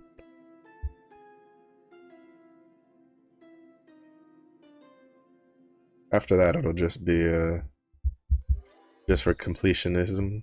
Just completion's sake. So like I'm still working on Omnium Stars. I've been stuck at 47 forever now. The only ones I'm missing is Nia, Moke, and the Chaos line. Nia I'm still not gonna do for a while. Giant's Hearts I'm almost done. I'm only missing 4. One of which comes from a quest that sends you to fucking Gate of Paradise. Because I think you'll have to complete all of Gate of Paradise to get it. But it's the 3 I'm missing are just from rapport. So from Sasha, Calvasas, and Nineveh. And then I need 1 more for the skill potion, and then I guess the focus rune, because I still can't. It'll be a while before I can get the legendary focus rune. And then after that, it's kind of just is what it is, right? It's mostly just cosmetic stuff. Like you at 14, you then get a quest item that lets you get the 15th heart, which then gives you a title and then a structure of a giant's hand. So that's that. Sea bounties I need to do more of to try to get these 2 masterpieces and the wealth rune. There's also a legendary focus rune here, but this isn't that big of a deal, specifically because Chaos Lion's hard mode comes with a focus rune. That if you can do it, I think you can get enough in like 1 week, if not 2 weeks, to buy it. So the legendary focus is kind of whatever, but the purple wealth rune is nice.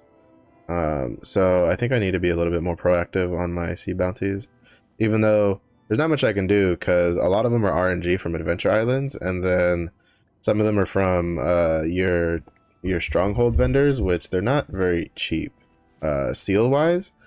And like, if they're the yellow or the red seals,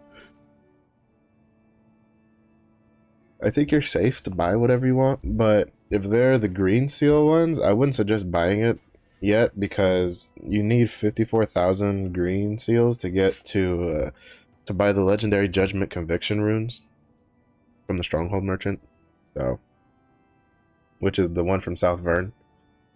But I think you don't get to buy those till like level 50 Stronghold anyway. Actually, it might not be level 50. I think the other day on stream people were saying that it just before level 50 in our version. So Island Souls, we got the Lucky Island one the other day. It took us like 40 chest openings to get. So I need 4 more to get the dance. Again, this is what I'm kind of trying to get to 80 for because I want the turtle skin. But there's, you know, there's masterpieces here. There's 2 sea bounties here, so that's pretty good to get done. World tree leaves. I think I'm almost done with the fishing ones because I've been doing a lot of fishing recently, and I have most of the hunting ones done, but I haven't done a lot of hunting recently, so I have done absolutely no excavating whatsoever. I need to kind of do that, but I kind of don't really care because all I'm missing is to get to 24, which I think I need, yeah, 2 more world tree leaves to get for the masterpiece, and then I don't really care for the rest of these too much. Like this, I guess the citrines are pretty good, but again, not really a priority. I need to start working on Ignia tokens. They've kind of been the ones I have been working on, but I've been working on Rapora and Enika. Mostly because I need to get, like, my priority is obviously try to get 8 to get the 6-point skill potion, but I'm also trying to get the 10 to get the delay and armament card, and then eventually get to the mount. I don't know when the hell I'm gonna get the wallpaper. That's not gonna be anytime soon. Makokos I don't care about. Masterpieces I need to do a little bit more tracking on because I am at 32. I could go get both of these, but I'm pretty much doing this to try to get the legendary judgment, which I need 12 more masterpieces to get. So, and I know I'll get one from Calvasas soon-ish. Yeah, so that's just where I'm at on collectibles. I haven't really been going out of my way to get them for the most part. I do send alts I don't really care about to go do like reputations that we're giving him for a bit, but that kind of fell off recently. I think I might look into it again just to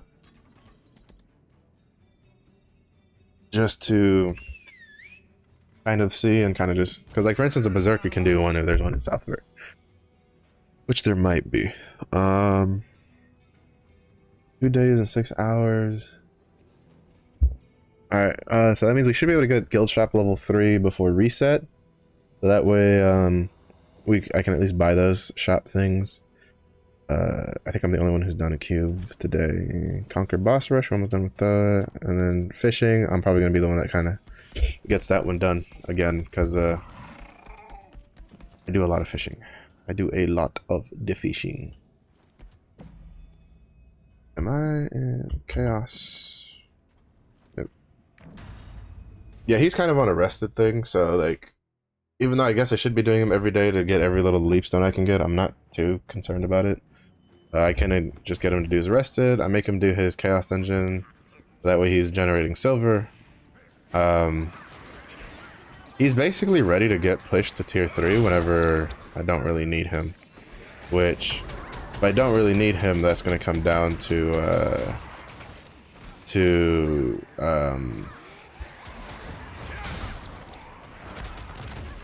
when they give us a Punica Power Pass. Because until then, he's going to be staying in tier 2. Because I think out of all the classes left, I think he's like, he doesn't really prioritize over most of them, in my opinion, to get to tier 3. Like, I'd like to have a summoner in tier 3 when she comes out eventually. Scouter, Arcana. Reaper I kind of want to do just to fuck around on, but to be honest, I'll probably make a Deathblade before I make a Reaper. What else?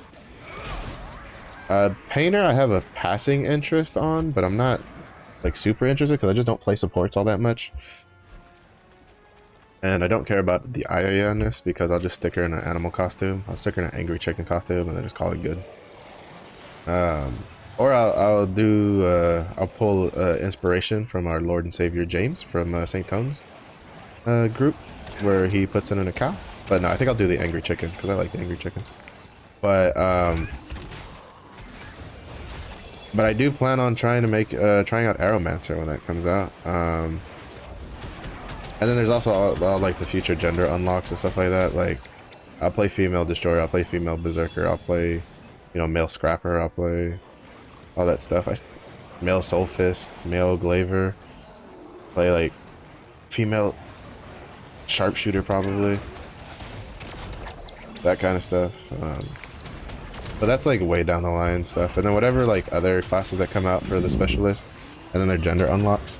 Because I don't know, I don't have like, I couldn't find the picture probably because I have to like search in Korean for it, but there was a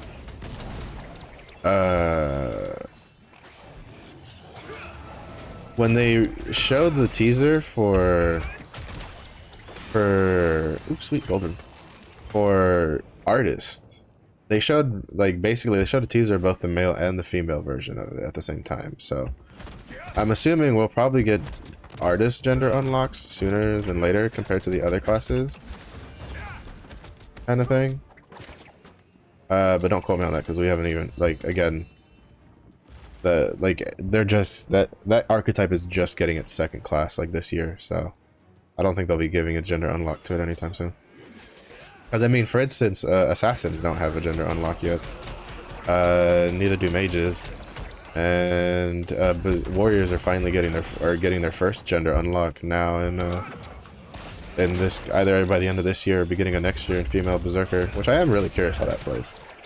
I almost have a sneaking suspicion I'll probably like my male berserker is probably just gonna end up being a low pang alt, and then I'm probably just gonna like play my female berserker personally, mostly because like I don't know, like the supercharged build for berserker is kind of fun on male berserker, but I'm kind of not a big fan of it, and I'm really curious what they'll do with the engravings.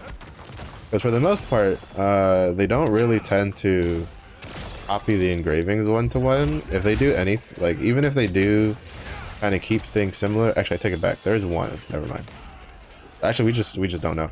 Because like for instance, while the skills are kind of different, Deathblow Striker and Esoteric War Dancer, I'm thinking, are basically the same thing.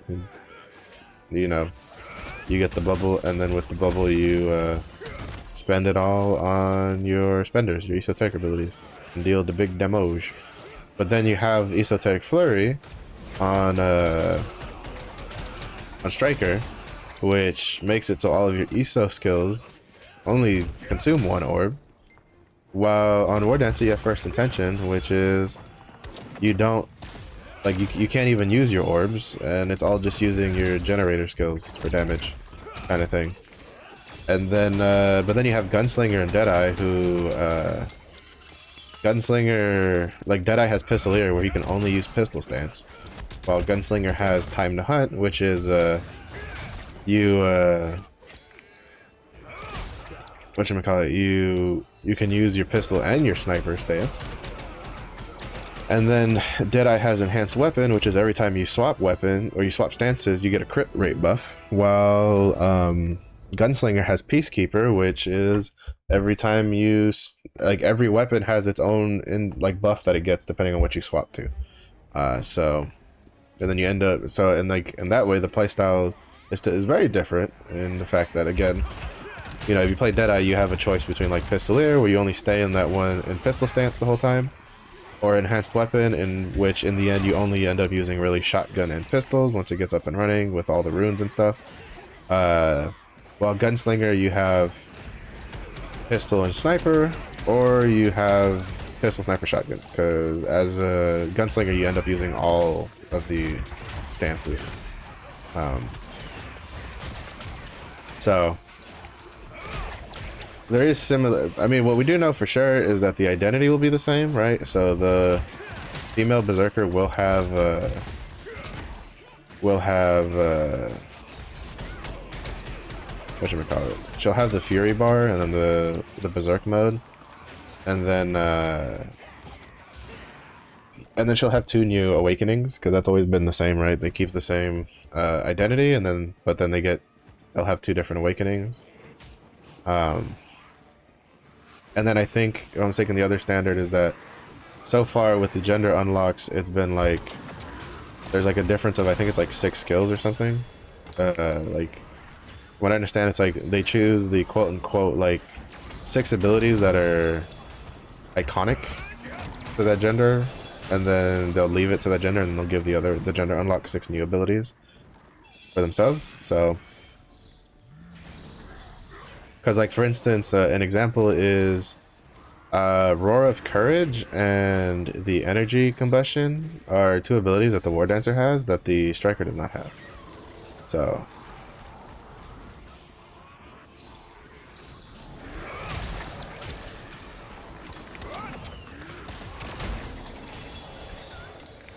but stuff like that. So I think to be honest, if they give a female berserker, like if they take away Hellblade and then they keep like Strike Wave and Power Break on the female berserker, that's gonna make me hard swap to female berserker. I just won't care, because I don't like Hellblade at all personally. I don't know why, I just don't like it. It just feels bad to me. Well, actually, I think the reason I don't like it is because every time I try to use it, like, I end up using it at a time that the boss just slaps me in the face and knocks me out of Hellblade. So, yeah. I might be a little biased with that, with the dislike on it, but I don't like what I don't like, and I like what I do. And I like Strike Wave and Power Break, and I don't like Hellblade.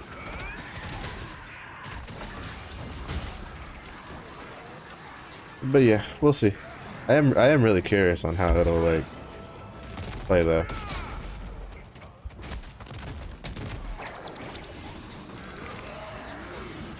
But all we have to go off of is the teasers that they showed, which showed relatively revealing armor, I guess you could say. Like it showed her stomach, and I don't think male berserker has any armor like that, unfortunately. Because, like, to be honest, male berserker is probably the closest to, like, barbarian that you would have in, like, other games. So I would have expected more, like, barbarian-like armor for the berserker, but so far he's like all the other warriors, where it's pretty heavily armored.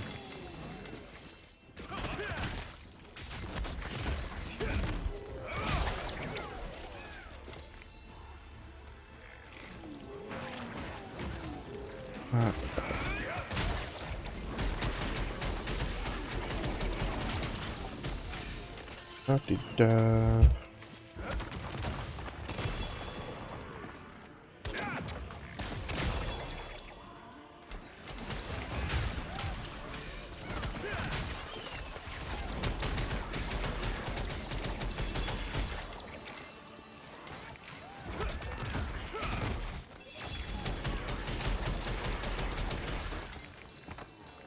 Let's see.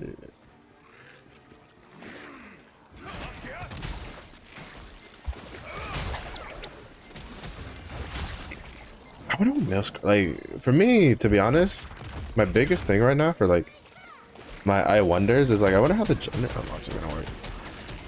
Because like for instance, so let's look at Glaver for example, right? So Glaver has Pinnacle, where when she swaps to Spear Stance, she gets a crit damage buff and movement speed, and then when she swaps to Glaive Stance, it's she gets like a crit damage, or not crit damage, a crit rate. I think it's an attack speed buff is what she gets for the Pinnacle playstyle. And then you have the Control playstyle,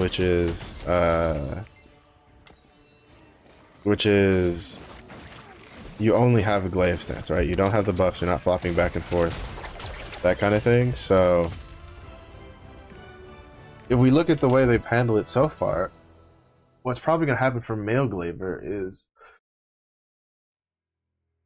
I don't know how they'll handle it because you don't have as many skills, but I feel like it'd be a safe assumption that male Glaver would be something like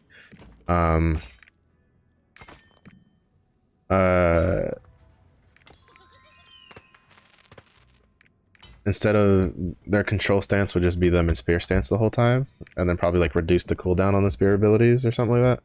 And then their tentacle stance would be, I don't know, some other sort of buff kind of thing. Like, I'm not, like, that's what I'm saying. Like, I don't know how the hell they'd handle that, to be honest.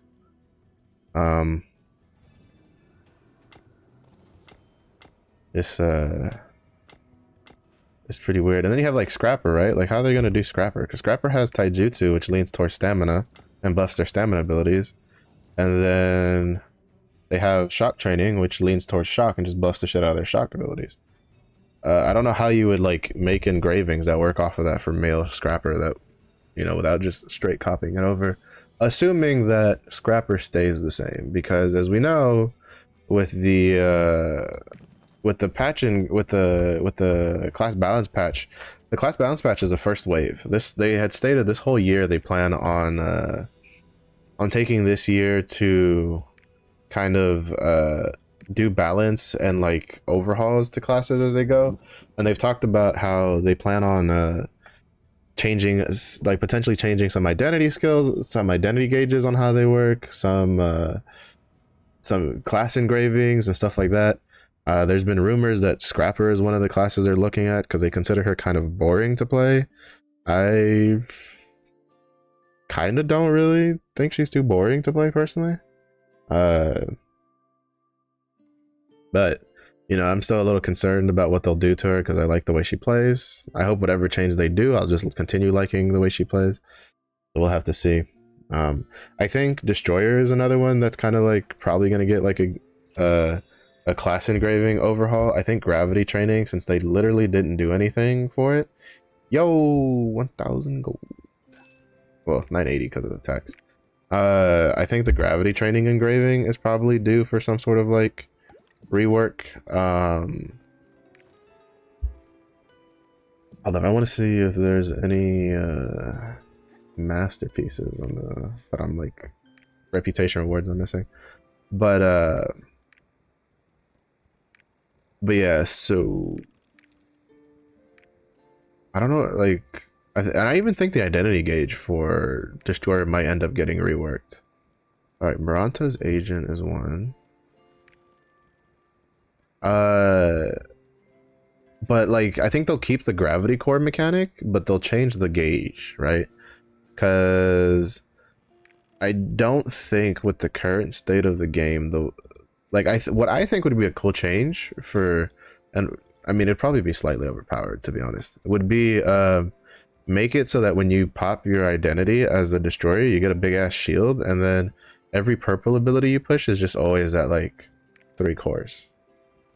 So you're just spamming out unleash skills for like a small amount of time while having this big ass shield. I don't know. To me, I feel like that'd be pretty cool. But then that would also kind of make, but then that would probably make it where you'd probably have to run double class engravings if they did that. So I doubt they'll do that, because if they made it where your identity gauge was always every time you popped it off, all of your purple skills would always be at like at level 3, like at max level. Basically what would happen is you would run probably like level 1 gravity training, which just passively increase, like, you know, generates your identity gauge, so that way you could always you could have it up like all the fucking time.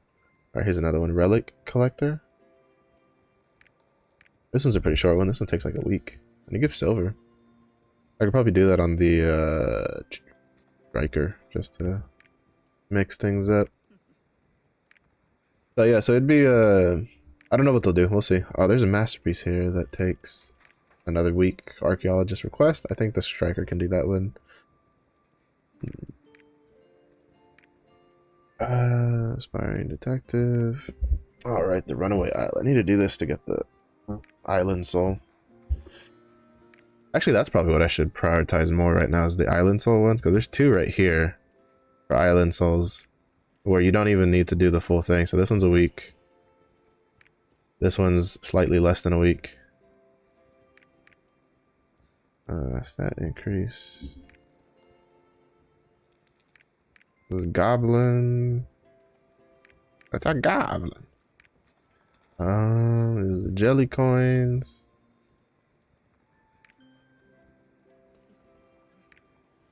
I should probably do that one to save up. That's probably an easier way to save up coins for Tasha. Are there any island souls or masterpieces? Here's another one. For Mata. I'll look into that. I haven't unlocked those quests yet. The domination potion, I'm gonna do that anytime soon. Large windmill. Okay, this is the dwarf one, which holy shit. It takes like 20 days to get. Jesus, it almost takes a whole month. What's here? Oh, I'm thinking this is, yeah, this is for recipe. Oh, and there's a napper card. I've been wondering where to get that. Well, I have one now, but for the while I didn't know where to get that one from. What's over here? So far I've seen like 3 island souls and like 3 masterpieces, I think. All of which I can just do on my striker.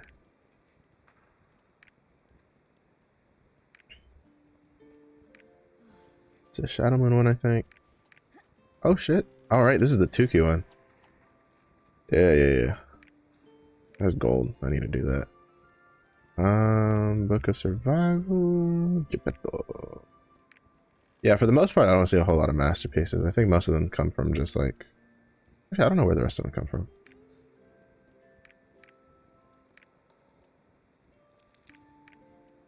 Asteri Island. This is the one from the Kadan questline a while back. Alright, here's another masterpiece. I think this one's South Verdon, though. Yeah. Oh, here is Legendary Rare and Legendary Epic. So that takes like about 2 weeks. A little bit over 2 weeks. And then a secret map. Yeah, so there's options in there. I'll probably like compile a list or something on off stream to of things to do. For now, I think I'll just stick with doing what I am currently doing for the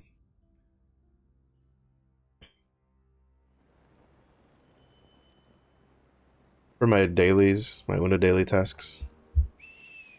I think, I mean, I could probably start reeling back a bit, because, let me see. So he's at +9, right? So we're going to take out the max roll. Alright, max roll. I'm going to look at the upgrade calculator. So, what we're going to do is we're just going to take a quick peek. And I was calculating stuff for the destroyer for how much I needed to save up. So he's at tier 3 and he's from 9. So for the weapon, from 9 to 15, we have to add that. And then we do the armor. And when you do the armor, don't forget to change the count to 5 because it only does it for 1. So we'll do this. So as you can see, oh no, he still has a way to go. From level 9 to 15, to get to 1370, basically, from my Berserker, from where he's at, he needs 800, and this is for the average scenario, with the Stronghold research. And I'm doing no additional materials, just regular amount. You need 853 Honor Leap Stones, 20,261 Guardian Stones, 6,754 Destruction Stones, and 479 Oreha Fusion material. With 43,930 Honor Shards. The Honor Shards isn't that huge. And then it's gonna cost you roughly 8,945 gold. And 2.5 million silver. And that's to get from 9 to 15. To get from 0. That's the armor. And then the weapon. From 0 to 15 takes like almost twice as much silver. Takes 11,000, almost 12,000 gold, 78,000 shards. The fusion materials doesn't actually go up too much because it goes up to 591. So it shows you that you use a majority of them in those last like 6 honing levels. with 9,000 destruction stones and 27,000 guardian stones, and then 1,135 leap stones. So what I was trying to do is I was trying to see if he was anywhere close to the honor leap stones to maybe swap him off of doing all three for his dailies, but no. He's gonna be pretty hard stuck on doing 3 leap stone dailies for a bit.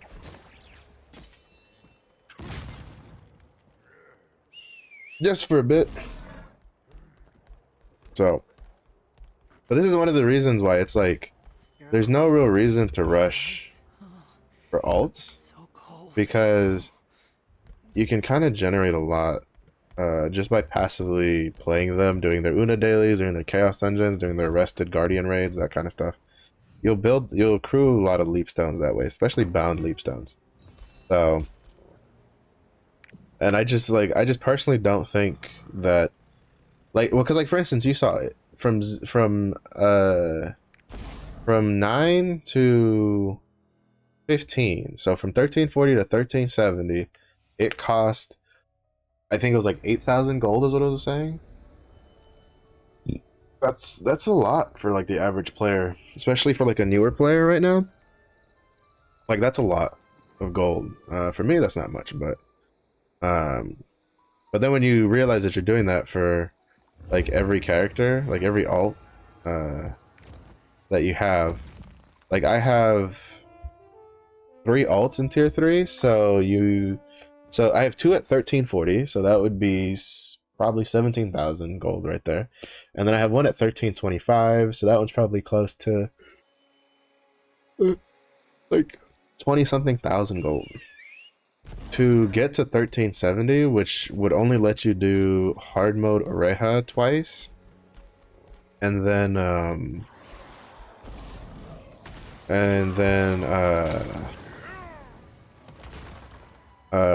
phase 1 Argos easily. 1370 to 1385 isn't too far, but it's not exactly cheap either. As especially if you're considering to like push things forward, because and then the gold you get back isn't really gonna make up for the gold you spent to get those characters to 1370, while to 1340, I guess we could have done that, like that comparison. I'll do it right now. Reset. So to get to 1340, I won't pull up the screen though, I'll just tell you the numbers. You just have to kind of take my word for it. So to get to 1340 is to get to 9, right? And so we have the stronghold, the research, we have the feed cost. Actually, no, I'll pull it up so that way you guys can just see. This is good stuff for learning how to use these tools, these calculators. So with the calculators, you come here, you make sure you have your stronghold, you make sure you have all your stronghold researches checked, right? And then you know, we're gonna look to 1340, which, so for 1340, you start from 1302 to the 1302 gear to 1340, so that's from 0, and then 1340 is plus 9. And so we add the weapon, so this tells us here, and we do the average scenario. It'll differentiate depending on whether you're using books or not, and protection items and all that kind of stuff. And then again, for the armor, we got to add the armor 0 to 9, but for the armor, we have to put this at 5. Not 6, 5. And then add, and now this shows us everything we need. So earlier we saw that from plus 0 to plus 15 was like 11,000 gold for one character. For plus 1302 to 1340, it's 2,500 gold. At 1340, they'll recoup that gold in at most 2 weeks. Because doing Oreja normal 1 and 2, if I'm mistaken, nets you 1,500 gold a week. And then if you also feel like doing it, I usually do the first Gate of Paradise, so that'll be like 1,600 gold. I think I'm kind of remember. I'm kind of just remembering off the top of my head how much gold you actually get. But basically, a character pushing it to 1340 will recoup their gold in like 2 weeks, and then now you're making profit. And in the 2 weeks you'll make profit because, you know, even if say it's 1500 gold a week that they're making for doing their 2 dungeon runs, in 2 weeks that's 1300 gold, that's 3000 gold, so you're making 500 gold more, right? So this is why when you ask people like where to park your alts, most of them are going to tell you to park them at 1340 because the cost isn't very expensive, and the amount of gold they'll generate on a weekly basis will greatly out repay the cost that you spent in just raw gold to get them there. And it's like 1.8 silver, 1.8 million silver. It's only a couple thousand destruction and guardian stones, and then 283 leap stones with 112 fusion materials. It's a very safe spot to park him at. And so even if we like wrapped all these costs together, right? So let's look at let's also wrap in the Oreja fusion materials, because you can only make 30, right? And they cost about 200 gold each to make. And so you have to make at least 4 of them. That's 800 gold. We'll tack on the 800 gold to the gold cost because we have to. Because you have to pay gold for that. There's no free way to get this. Outside of the chest, which we're not considering this for every character, right? So we're just looking at this for you know, a new character that you got to 1302. Where do you want to park him? So with like, so it costs about it'll cost you about 800 gold on average, obviously with the research buff, because we're looking at alts, we're not looking at mains. And so that'll be 800 gold, so that's 3300 gold that you've spent. And then we're going to assume that you didn't spend any money on buying materials, leap stones, or shards, because you have a lot of other ways to get them. You have bloodstone vendors, you have PvP vendors, you have the pirate coin vendors, and then you have the guardian raid event vendor going on now. So, you know, you don't really need to spend gold here. So combined, you're spending 3300 gold on one character, where in 2 weeks, basically on the week you get them to 1340, and then the week after they make 3000 gold back, roughly. As long as you don't buy the boxes, because that's whether or not you buy the boxes is a personal choice, in my opinion. I don't personally buy boxes on alts after the first one. Like, and by the first one I mean like the first dungeon, like the first Oreja normal dungeon they clear. I buy a box, and then I don't buy a box for them like from then on, because I just use the first clear reward. Because the only thing you're really doing in Oreja is you're just trying to get purple accessories with the right stats on them, so that way your character can get to like 1000 in whatever they use, especially with their specialization character. 1000 is, I feel like, is a soft breakpoint in the game for specialization characters, that if you're underneath 1000 you feel pretty shit, and then once you get above 1000 specialization you kind of start seeing the potential, right? Like the momentum of like the meter gain and all that kind of stuff, and the damage they're dealing.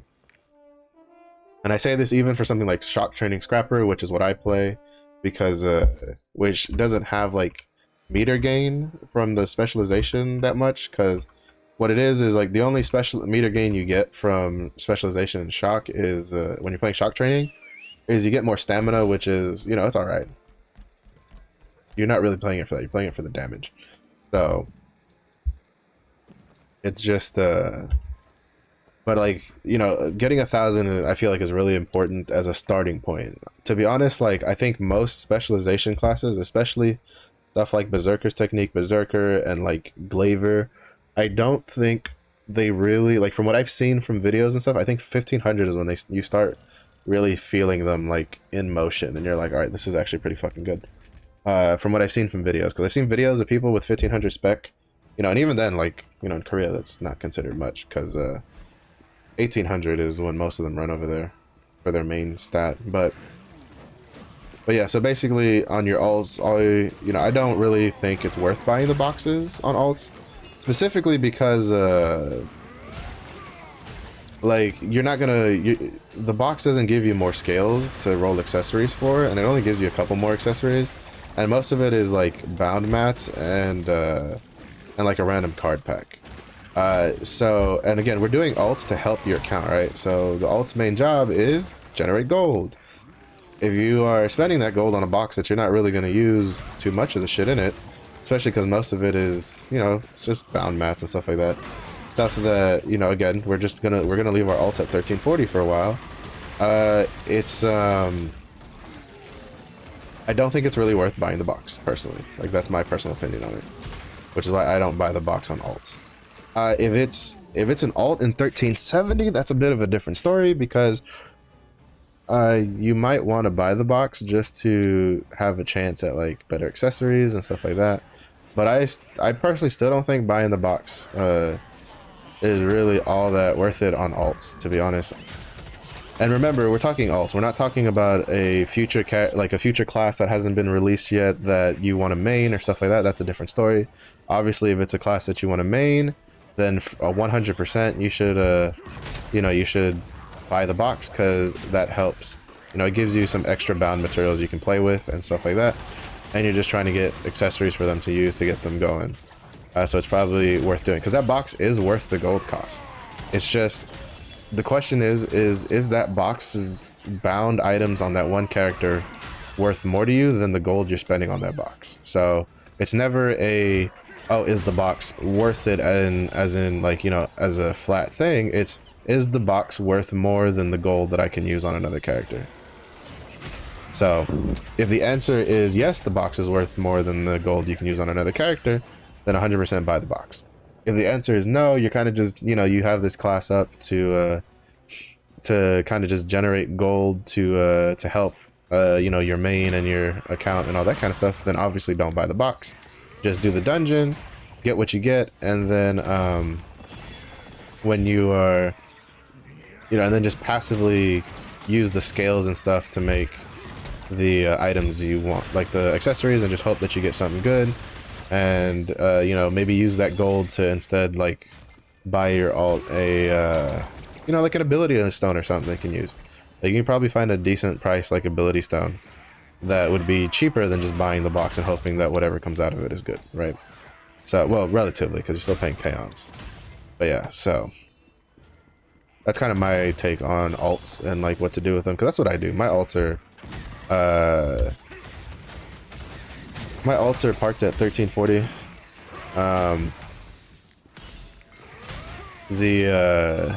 Well, two of them are parked at 1340. The Deadeye is at 1325. I could push him to 1340, but I think I'll do that after the Destroyer. Because again, I just want to have as many materials saved up as I can to try to get them as close to 1370 in one go as I can. Like, I plan on like emptying out all those chests, right? All those chests I have like are specifically designed, or were specifically held onto for the Destroyer.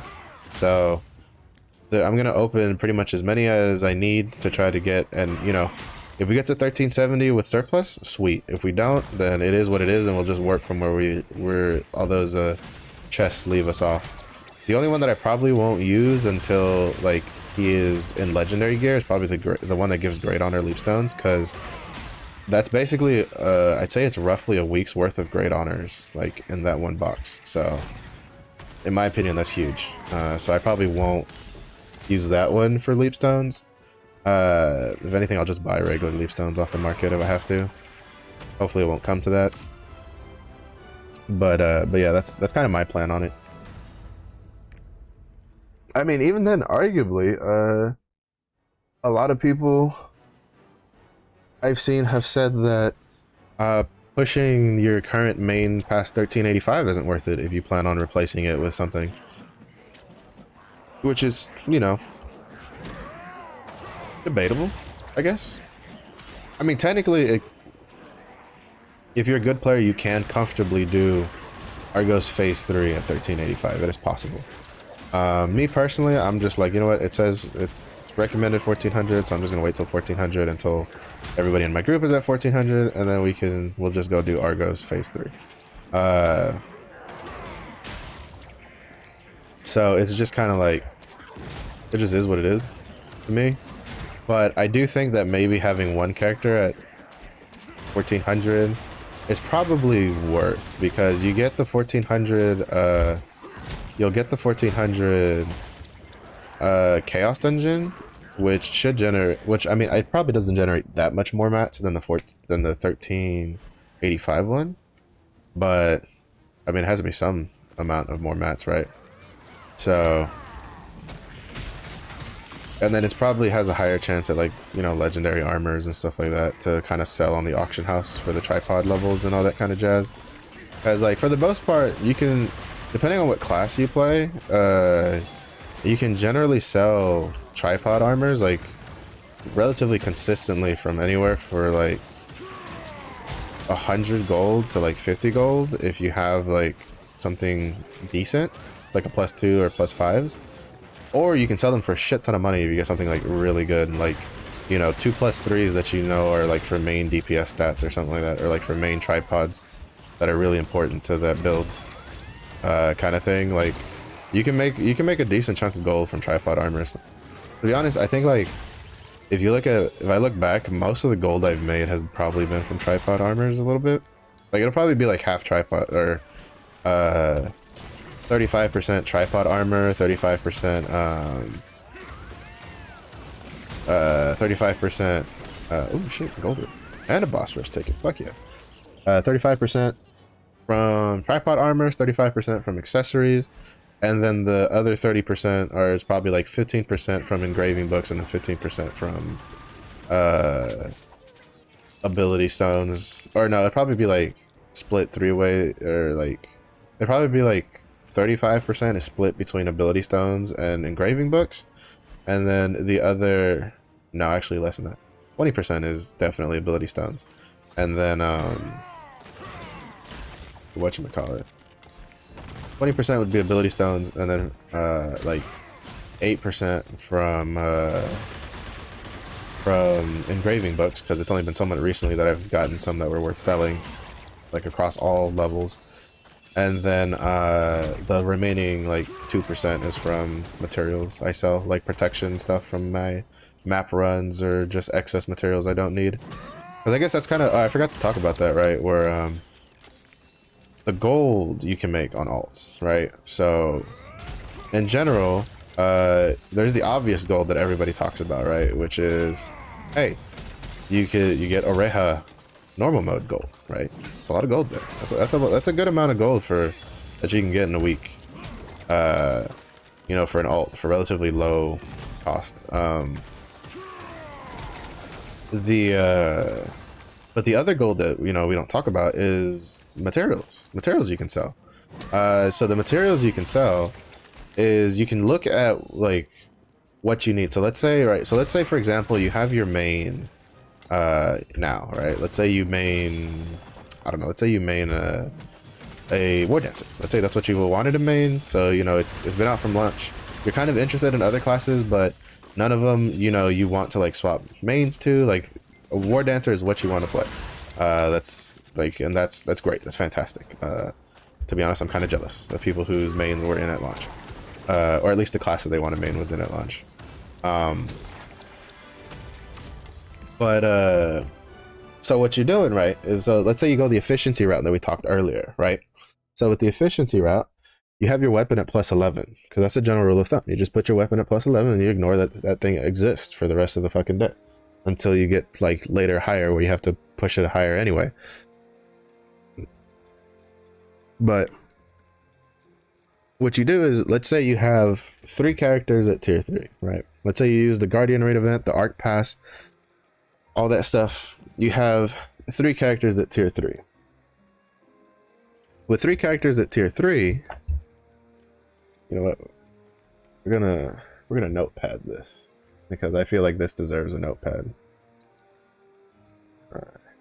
Here. We're gonna talk about this, because I feel like this is actually kind of important for, especially for players who are kind of struggling on making gold and all that kind of stuff. So we're gonna assume your main is out. We're gonna say your main is out, and they're a war dancer. And they're a war dancer at, let's say you take them to 14-15. Let's say they're 14-15. You have them. They're war dancer. As a war dancer, he's generating hard mode, hard Oreja, 1, 2, Argos, P1 through P3. That's about roughly 4,200 gold, or no, more than that. I don't actually know how much you get from the Oreha hard mode dungeons, but you're making a lot of gold. You're making that's just guaranteed gold, you know, you know, static gold is hard mode and Argos phase 1 and 3. Variable gold is accessories, ability stones,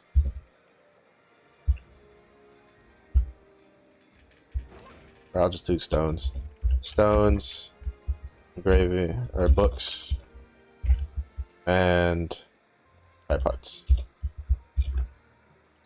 Right. So variable gold is, you know, this is what you're doing. So then let's say you have two alts. You have alt 1, alt 2. Alt 1 and alt 2 are 1340. 1340. 1340. So you now have two alt. So this is just the assumption. This is, you know, these are players who have very set accounts. You know, they kind of probably knew kind of more or less what they were doing, or they did a lot of research and what did it. But this is kind of what we're assuming. This is probably relatively viable if you only have made like 3 characters and you kind of devoted your time to all of it. We're also going to assume that you had pretty decent luck on honing and all that kind of stuff. And again, this is just an example for probably a more long-term stuff. And you know, I could put Volton in there, but Volton's not out yet, so I kind of don't want to like bloat the info too much. So static gold is just normal Oreha 1, 2, and same thing here. Static gold is normal Oreha 1, 2, which is I think roughly 1,500 gold if you don't spend it. Variable gold is the same. Actually, you know, we're just gonna copy and paste. You know, shift and copy. Because variable gold is the exact same. You know, because at 1340 you get purple tripod armors, if I'm not mistaken, right? Oh, actually you don't. Never mind. So we're gonna have to take tripods off. So, but you still get everything else. You still have books, you still have stones, you still have accessories. Ironically enough, you could probably make more gold from selling purple accessories than you could from legendary accessories, to be honest. That's the irony of it. Because a lot of people are gearing their alts, and legendary accessories, you have a higher chance. You have a higher chance of purple accessories rolling with 2 battle engravings that someone would want than you would with legendary accessories, because you have the chance from Chaos Dungeon to get purple accessories with 2 battle engravings someone would want plus their stats, and from the dungeon run itself. So this is your variable gold, right? Is you know, you have your Orehas that you're gonna run 1 and 2, 1 and 2, and then you have for normals on the alts, and then you have the hard Oreha 1 and 2, and then Argos phase 1 through 3 on your main. So what we do here is this is all good sources of gold. The variable gold, to be honest, is the gold that most people miss out on. Actually, I won't asterisk this. I'll asterisk the ones that a lot of people miss out gold on. A lot of people miss gold when they're on these things. On the stones, the accessories, and especially the tripods. People miss out on a lot of gold here because people kind of just look for what they need, and then they don't look for stuff that other characters could use. And again, you can generate a lot of gold on accessories alone. I could say, well, I'm gonna do it down here because so for let's see, details. So for accessories, on average, I sell them from anywhere from 50 gold to the most expensive one I've sold has been 200 gold. For purples. For legendaries, for the most part, I've only sold from 50 to 100 gold for yellow. For yellows. The reasoning for this is because most of the yellows you're gonna get from your main is gonna have a class engraving on it, because you have a really high chance for getting legendary accessories. You have a decent chance of getting legendary accessories at doing the 1370 and even the 1385 dungeon, but you still get a lot of purples doing that stuff. So your main source of yellow accessories is going to come from Oreja and Argos, both of which always guarantee one of the class engravings of the class that's doing it on. So this is why I say that like accessories is going to be variable. Actually, you know what? We're gonna, instead of doing like a word answer, we'll do May 15. Just to not make it as confusing, because that's the part of the variability in the variable gold for accessories comes with that main. Whatever you're maining, if you're maining a support, you probably have a higher chance of finding an accessory that could go for a lot than you would for anything else. So accessories, that's a pretty big one that I see a lot, and I say a lot of people because from my own personal experience with people I talk to, they don't go through like, if an accessory doesn't have what they need for their class on it, they just dumpster it, they just throw it away. When a lot of those you could sell them for 50 gold if they're good quality. So good quality would mean probably you want to aim for either high green or like at the very minimum blue, and definitely if it's purple. Like if it's purple and it has a main stat that people want, crit, swiftness, specialization, and then at least one engraving that another class would want at +2, it'll probably sell for 50 gold at bare minimum, depending on what that engraving is and what the stats and stuff pan out to be. I've had purple's accessories sell up for 200 gold. When I've gotten a necklace and I've gotten an earring that both have sold for 200 gold. They were both purple qualities. They had the main stats they want, and then I think it was like, for instance, I think the earring was like crit, master's tenacity, cursed doll was what it sold, and it sold for 200 gold. For legendary, again, it's kind of going to depend on your class more than anything. The chaos dungeons might bless you one day, or the guardian raids might bless you one day, and give you a legendary accessory that you kind of, it has something good on it, but it's not really usable for your class. So stuff like that. But that's kind of, again, that's just going to depend on what class you're playing and how popular it is and all that kind of stuff. On general, you can, if it has a good secondary engraving on it, you can probably sell it for cheap, for like 50 gold or whatever. Another one that people lose out on, stones. Stones are a bit pickier because you kind of have to have at least 2 engravings on it that people want. So it's a little harder to be able to sell it than over accessories, because most people will not buy stones that don't come with both engravings, because everybody's trying to aim to get at least a 3/3 on their classes that are at 1370 or higher, because that's really the only time you can do it, or at least the easiest time you'll have to do it. No, actually, I think it's literally the only time you can to have a 3/3. So stones, must have 2 good engravings that people would want.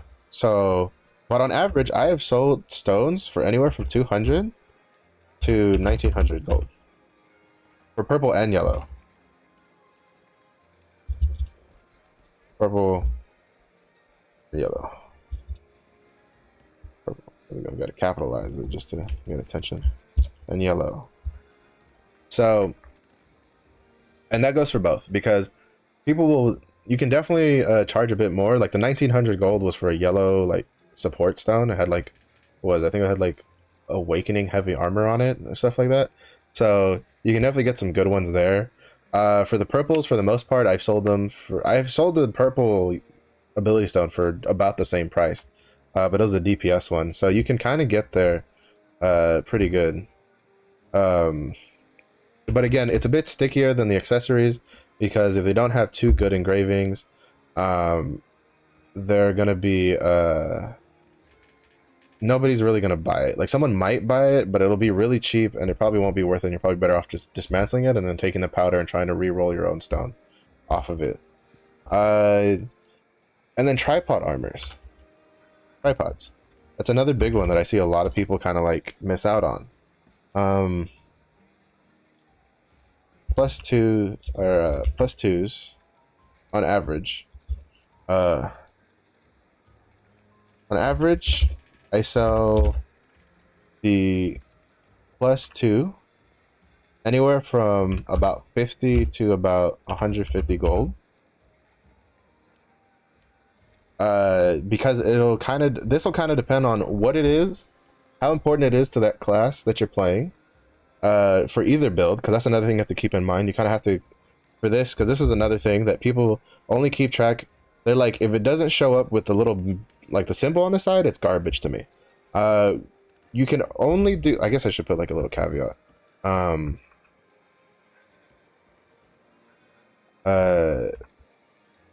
put an asterisk, I'll just say it. You can only sell tripod armors, which are the broken ones. You cannot sell, as you can see, the armor piece itself is untradeable. Why? Fuck if I know. This is a change they made for our version, and there's not much we can kind of go off of that. But when you get tripod armors, which I think they start dropping... Oh, we can actually just look. 1370, it seems, would be when you start getting the broken armor pieces. Because like I'm doing the 1341 right now, and I'm still getting like actual armor pieces. And then the 1355 doesn't show it either. But it seems like 1370 from then on. So I guess maybe we can't put that there as a gold thing then. Oh, we took it off. Yeah. So basically, they sell anywhere on average. I've sold them personally from 50 to like 150 gold a piece. And then the +3s, that also kind of depends. I usually sell those on average for like a little bit more, 60 gold, but I've sold them up to like 200 gold a piece for the +3s. But the +3s are, you can make a lot of money depending on whether or not people understand the value who have the same armors that you have, that you're trying to sell, the same tripods. Because a lot of times people will see that, so like for instance, you have 2 +3s. Say you had a +3 for like Strike Wave's main damage tripod and Finish Strike's main damage tripod on the same piece of armor. You could sell that for a fuck ton of gold. But if someone else also has those two and then they're selling it for like 50 gold, like just wait for someone to buy that 50 gold one and then just put yours up for more. Because a lot of people kind of don't really get the they'll tank the price of an engraving just because they don't really understand how much it's worth, because they're just trying to make really quick gold, and they'll sell it for like 50 gold. Like for instance, shock explosion +3 is worth, in my opinion, at least 100 gold. At least that's what I've sold it for. As the cheapest is 100 to like 150 gold for shock training. But this is but tripods are definitely a big one. If you're getting the broken tripods from the chaos dungeons, either put in the settings to track the ones that you're like, these are worth money, or just look through them yourself to see what you get. Because the other point is that just because you don't need, say you have you're a shock training scrapper and you have shock explosion level like +3, and you're like, well, I don't need another one, so I'm just gonna dumpster this one that I get. No, sell it for gold. This is how you make extra gold, right? This is how you make up for all the pushing and all the other stuff you've done. Again, tripods are you can only really do it on things at like 1370, as we saw. I don't think you get them from the level 3 moon. I think the first time you get them is from the sun, but from sun onwards, you won't get actual armor from the chaos dungeons. You'll only get the tripod armors, which are unequipable. But generally, for the most part, this is kind of how you fund your main to keep pushing them forward, like, forward and forward and forward. And this is like, if you're here, like right now, like they say, like either you're here at this week or maybe like next week with the reset, you're pretty much set for Volton, because you can sit here comfortably and you can either push your main to 1445 so that we can do hard Volton when it comes out, or you can sit and wait and just generate gold and then just do normal Volton when he comes out, and then see if they do any honing changes, and then maybe push to 1445 at that point. But for the most part, this is kind of like, this is what I do, because I have a lot of friends who they're like, yeah, I made a good chunk of gold from kind of getting to tier 3 before the bubble collapsed. But the way I've stayed making gold, because on average, when I'm trying to push my scrapper, I spend like a couple thousand gold every attempt on a reset. Like this last reset, I think it cost me like 6,000 gold just to try taps and to make fusion materials. So I have to, you know, you can't really recoup that gold by just selling materials. This is kind of like what I do on a daily basis to try to make gold and then try to stay. I've gotten pretty lucky. I've gotten two or three. I have gotten 1, 2, 3. I have gotten 4 engraving books that have sold for like 900 gold and more recently this week. I've also been really lucky with gold rooms. I don't know if they did something with the spawn rate, but I've gotten at least like 3 to 4 a week for the last like 2 or 3 weeks. So I mean, I'm not complaining. But this is kind of here, and then kind of what you can do if you don't want to push. This is if you don't plan on pushing. Sell excess materials. They don't go for as much as they did before, but the fact is, if you have this setup on your account and you don't plan on either making any more alts, or you don't plan on pushing to 1445 and you don't really care, you just kind of want to generate gold here and be comfortable and wait to see what they do on the May update and whatever, you can sell excess materials. At the very least, destruction stones. I would say the destruction stones 100% are pretty safe to sell for the most part, because you don't need as many destruction stones as you'll need guardian stones. Guardian stones, I'm a bit more hesitant to try to say to sell the destruction stones over the guardian ones, because you'll need a lot. Like, you need so much to keep pushing. So I don't think you should, like, you can sell destruction stones and probably like maybe sell like half of what you make a week, so that way you're still accruing destruction stones. Because remember, even if you follow the efficiency route to 1415, you still have to push your weapon plus 11. It's not going to stay at plus 11 forever. So saving up some materials could help in the long run, but you could also sell materials, because the prices will still go down further as more and more people get into tier 3. It'll drive the prices of materials further and further downward.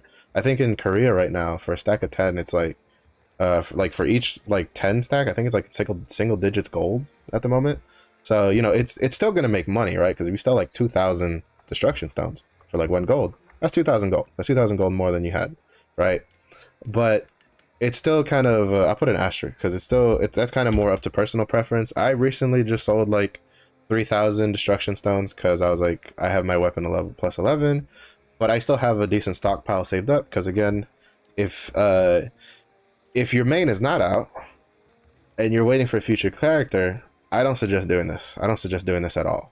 Like, save everything, because you're going to need a lot of stuff to get them up and running and get them caught up. So that's, but you know, that's kind of just my opinion on it.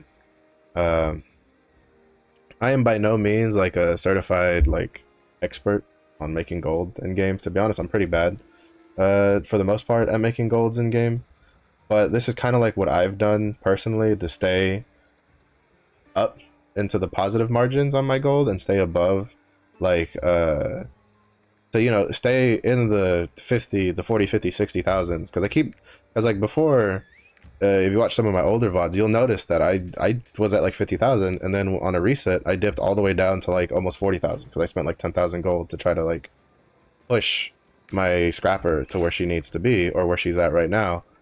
But then I still recoup that gold, because I go that little extra mile and I look at everything and I kind of see what can I sell, what can I not sell.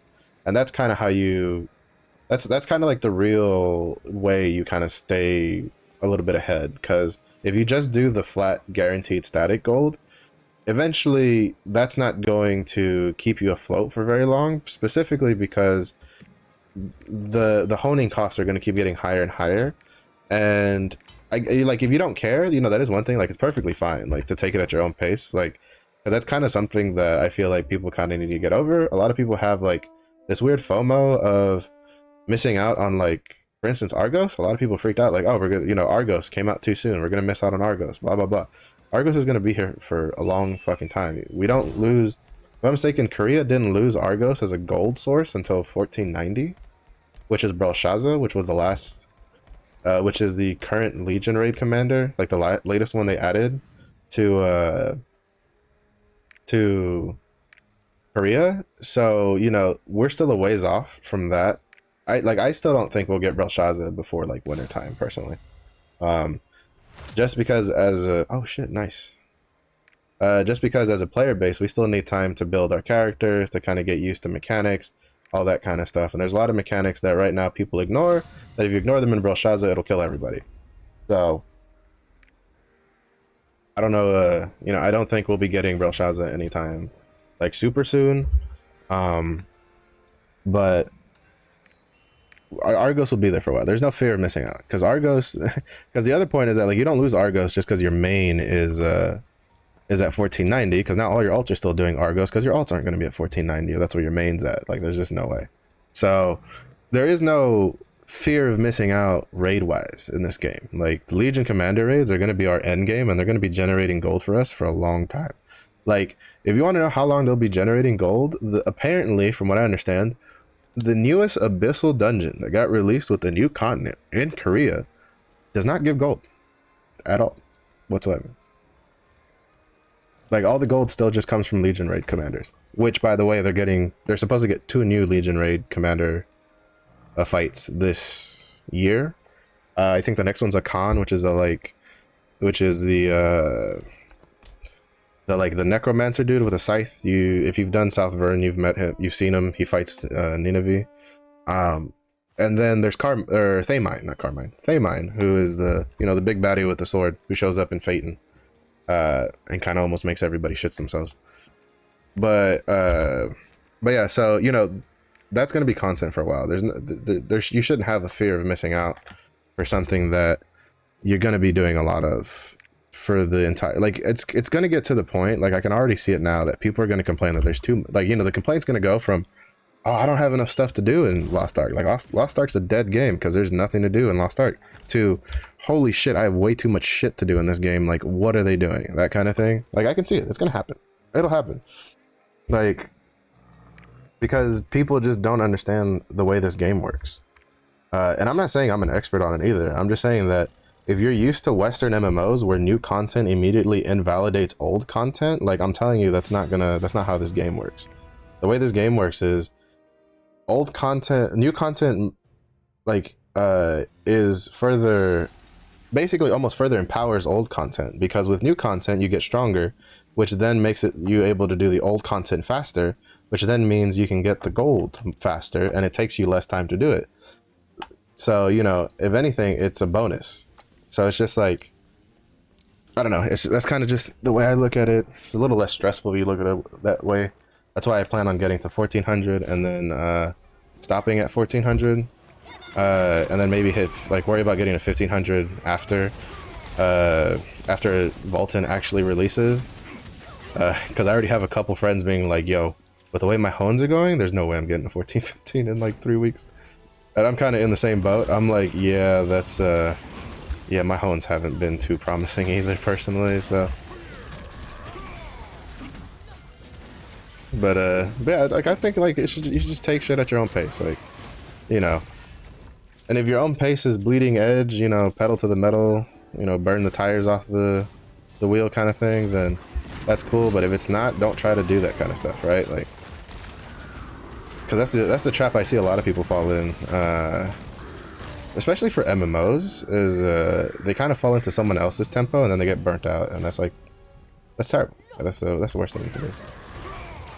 But yeah, so, man, today's kind of been an informative little stream. We went over the efficiency route, or the efficiency honing for legendary armors. We went over the you know, little gold making tips that I do personally.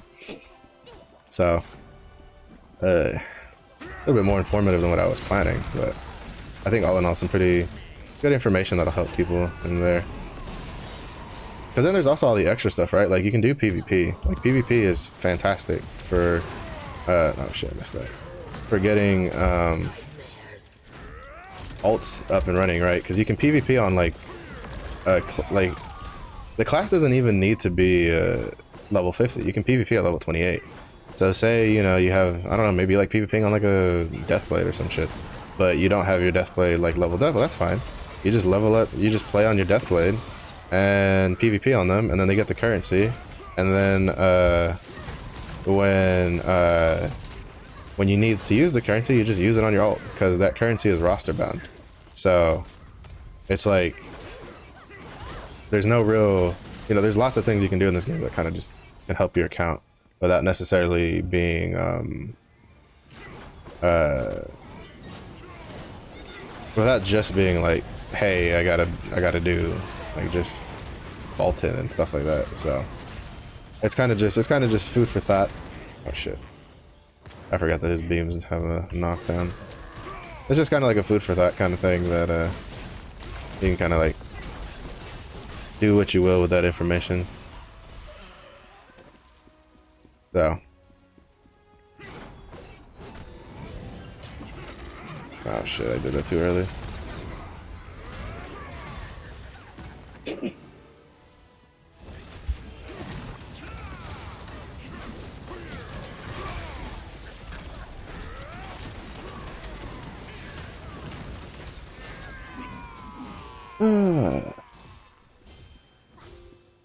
But yeah, if you you know, I guess, you know, kind of just the usual thing. If you found your way over to YouTube, like, or if you're watching this on like YouTube or something, like, just let me know.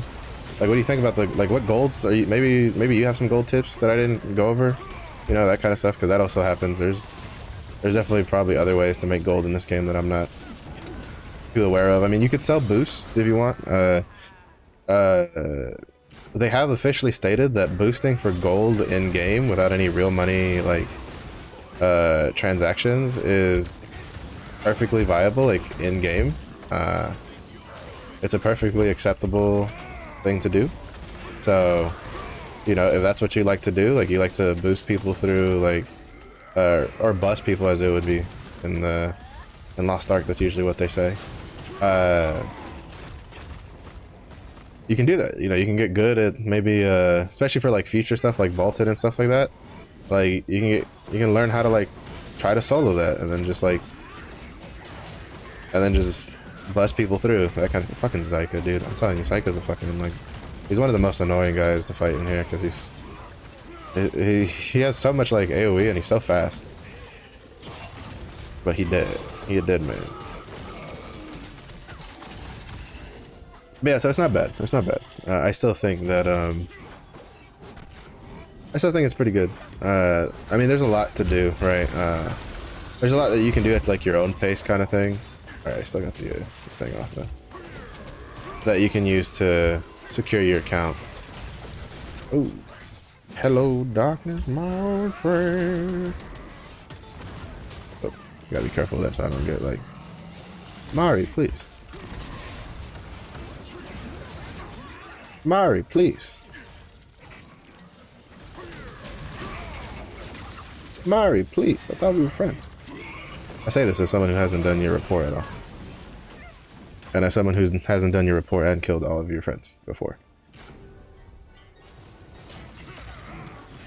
But yeah, so I just hope that that could like help people, because to be honest, that's pretty much all I got for like gold stuff. Like, again, I'm not very like I'm not like, oh hey, I'm not like some sort of like gold moogle. I do think I have more gold than the average player, because I've, you know, got a little lucky at the beginning and I was a little smart with some stuff that maybe the average player, or at least a little more willing to put in a little bit more effort, that I don't think like your average player is worth doing. Like again, it's among my friend group, and most of them don't like, you know, going through the extra like tripods and accessories to see like what gold, like what they could sell for gold. And I'm just like, well, that's why you have like no gold. Wait, is someone else still alive? Because I don't think that's his attack. Oh, it is. It's that stupid, like...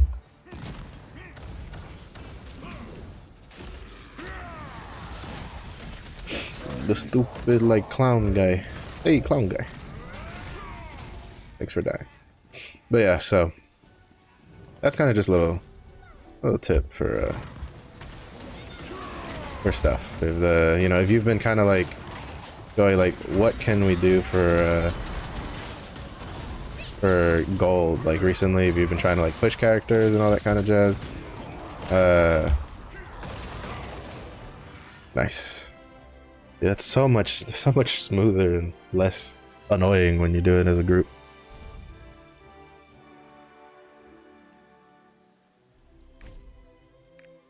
But yeah, so you can do that information what you will. Even though, I mean, we do have like, what, 2.5 weeks? I mean, we just got into May now. So it's still kind of up in the air if we're getting it. As far as I know, they still haven't fully committed to the May 19th release date. That is just a tentative release date.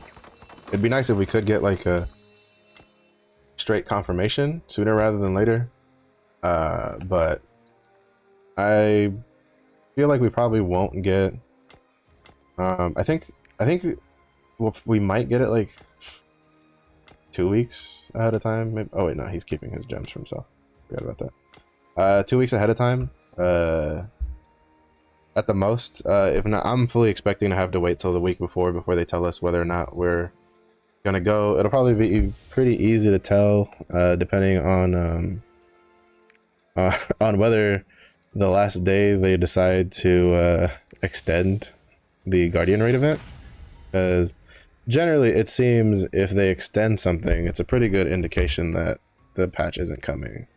But saying how they said they were aiming for May 19th, I think like there's a higher likelihood that we're either just gonna get on, they're gonna do whatever they can to get on the 19th instead of getting on the 26th. Because to be honest, doing 2 months in a row, having the major patch for that month get delayed, is not gonna look good at all.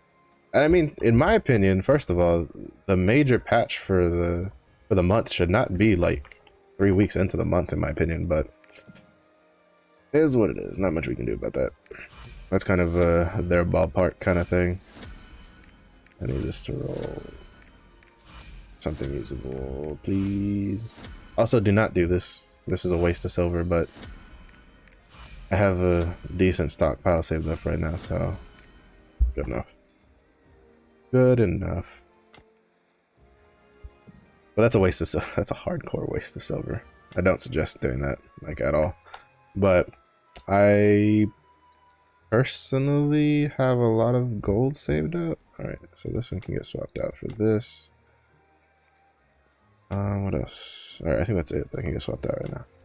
I have a decent amount of silver saved up, and I'm a bit of a moron, so for me, I'm like, I'll re-roll it. That's why I do low pang on alt. That's why I have one alt on like pure low pang duty, because I like to do stupid shit like that with my silver sometimes. Alright, just gonna keep that for ourselves, and then we put this in there. And also, that's another trick. If you're trying to sell gems that you were using a gem and then you get like a better gem higher up, like later on. So like, let's say you get like you're using a level 5, and then you get, you're combining, and then you get like a level 6 that you could replace that level 5 with, and then you want to sell that level 5, try to make some gold. Because I forgot to say that.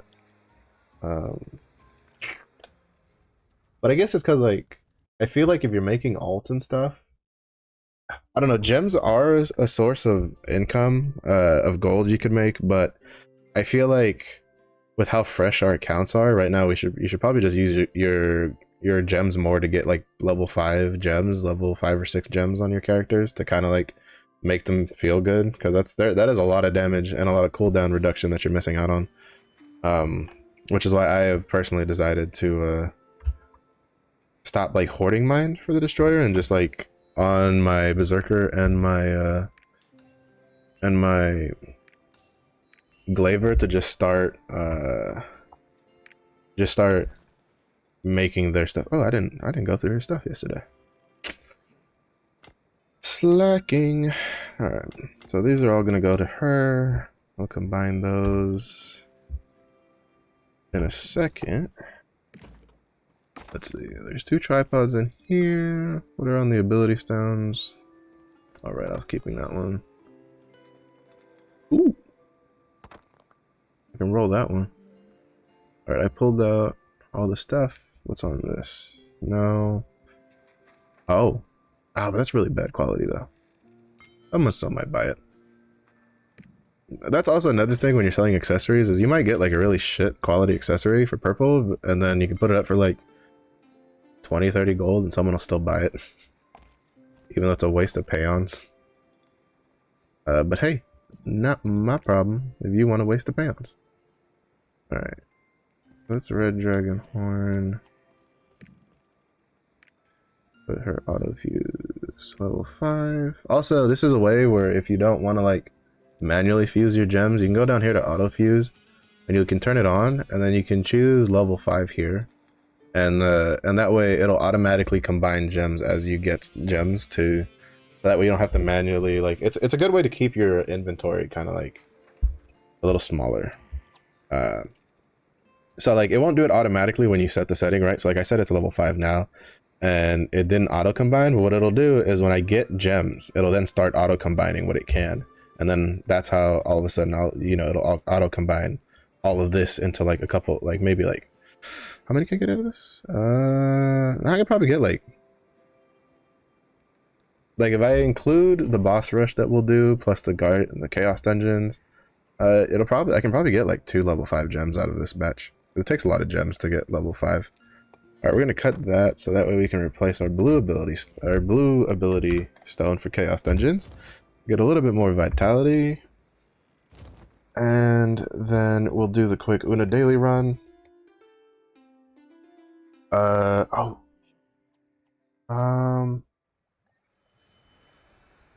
Yeah, now I have to see if I can make it. Oh no, I can't because she's not there. Oh well, I'll just do the Chaos Gate off stream then. Because right now was the last time to do the Chaos Gate, because I usually do the Adventure Island at 6 my time, that's like the end of stream. So that's whatever. I'll just have to remember to go that I still need to do my Chaos Gate after I eat dinner, or while I'm eating dinner, depending on how long I take to eat. But alright, can we get +5 preemptive strike on this? I forgot I had a bunch of different ability stones on this character. Really? You're gonna be one of those stones? You're gonna be one of those stones. Okay, we got at least what I cared for. Man. Remind me not to cut ability stones that matter today. Because today is not a day for me to be cutting ability stones at all with how bad that cut. But luckily that's only for chaos gens. Well, actually no, I have to use that for basically everything because at least I don't have defense up. Unlock this. Also, that's another trick. That's a really, to be honest, that's an important thing, is locking any accessory or ability stones that you're not going to replace anytime soon, so you don't accidentally dismantle them when you're swapping things around. As I have almost done that a couple times, and if you, especially ability stone, if you dismantle a good ability stone, you're going to cry and there's nobody that can help you. Because there's, as far as I know, there's no way to get that back. So, I hope that transfers. It probably won't though. Nope, knew it. Alright, so what's on this? Ooh, and it's level 1, so it'll 100% transfer. 2. So we'll do this, this, into this. That's right. Nice. Slowly getting our tripods figured out on this character. Alright, so now we grab our Una dailies and make sure I have my guild request and weeklies set up. Ooh, that means I missed that. Alright, so I should still get it. So Monday, yeah, I should still be able to do it without having to do infinite chaos. So that's fine. Look at that.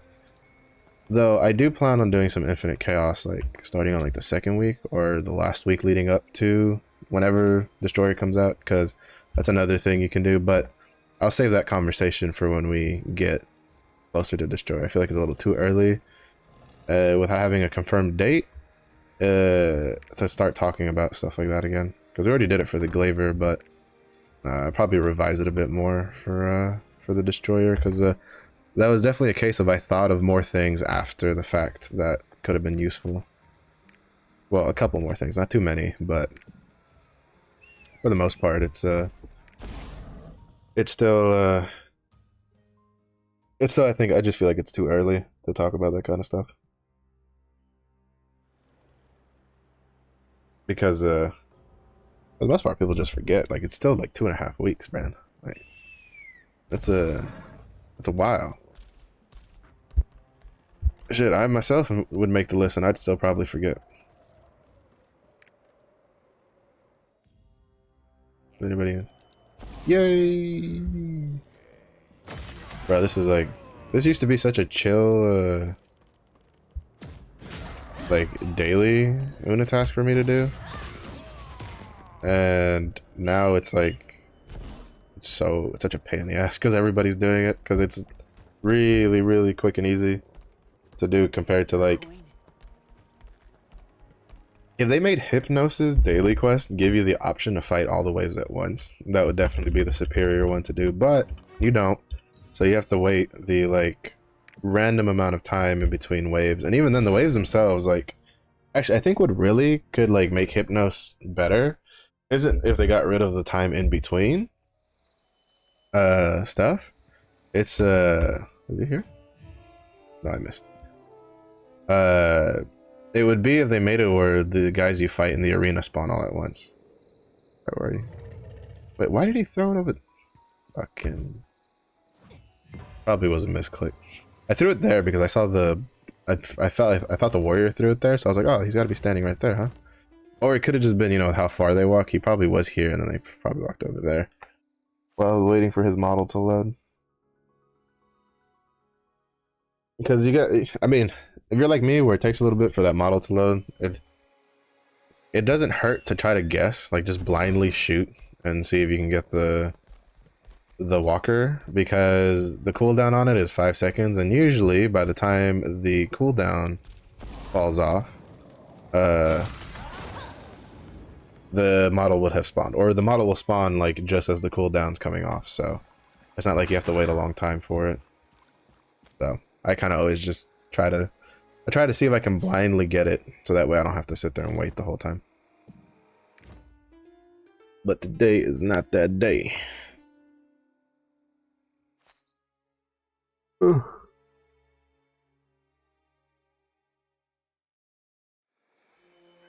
I'm hungry. I don't know what I'm gonna eat for dinner though. Not much like to eat. Ah, do we have? I have to check if I have noodles. I might be able to make pasta. Maybe. Even though that'll still take a little bit.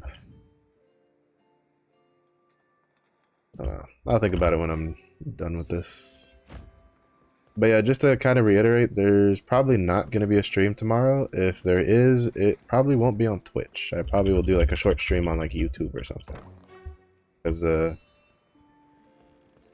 with how much earlier than usual I have to get up, I probably won't be. I'll probably be like half asleep and like drooling on myself. So I'd rather just take the day off.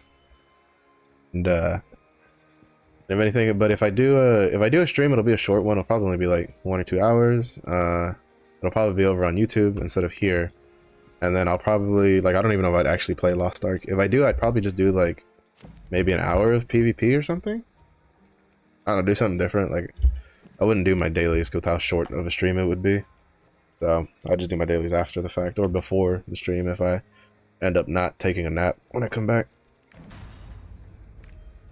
But that'll be that, but it'll be fine because we'll be back on Wednesday because, you know, that is my usual time for streaming. It's Monday through Friday, so tomorrow is just a special case, even though I might have to take another day off depending on how the scheduling pans out for my old man's surgery later this month. So, but that it's still kind of like, I still don't know. So I can't say yay or nay to whether I need to take another day off or not yet this month. But hopefully after that I won't have to take another one, like another weekday off for a while.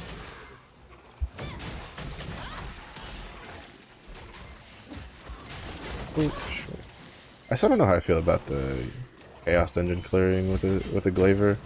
I don't feel like it's as like smooth as even like the Deadeye or even the Strikers for that matter. Because she has a lot of like big AoE abilities, but for the most part I don't feel like they deal as much damage as they would on like my other classes. It's like,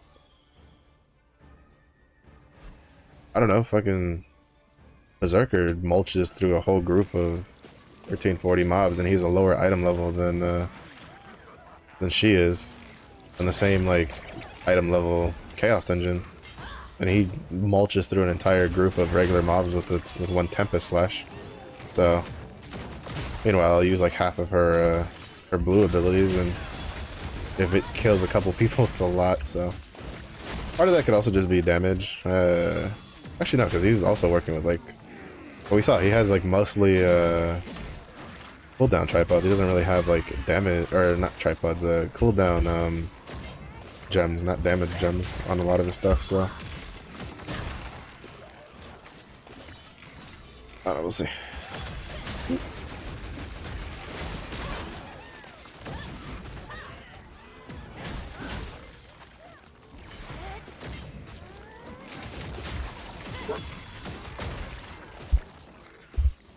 Ooh. Crit. Throw the spear. I visually like how that looks. I think I might just start using it in the raid build, because I feel like it also gives me a little bit of safety.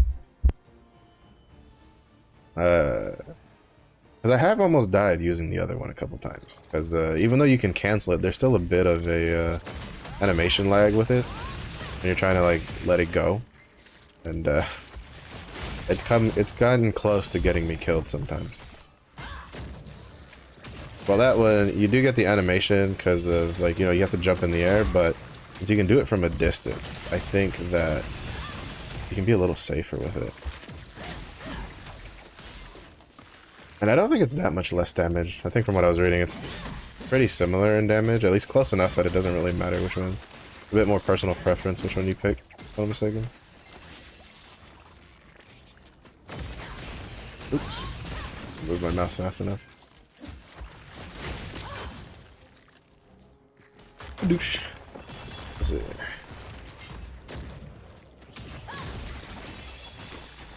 Oh shit. I accidentally swapped stances too early.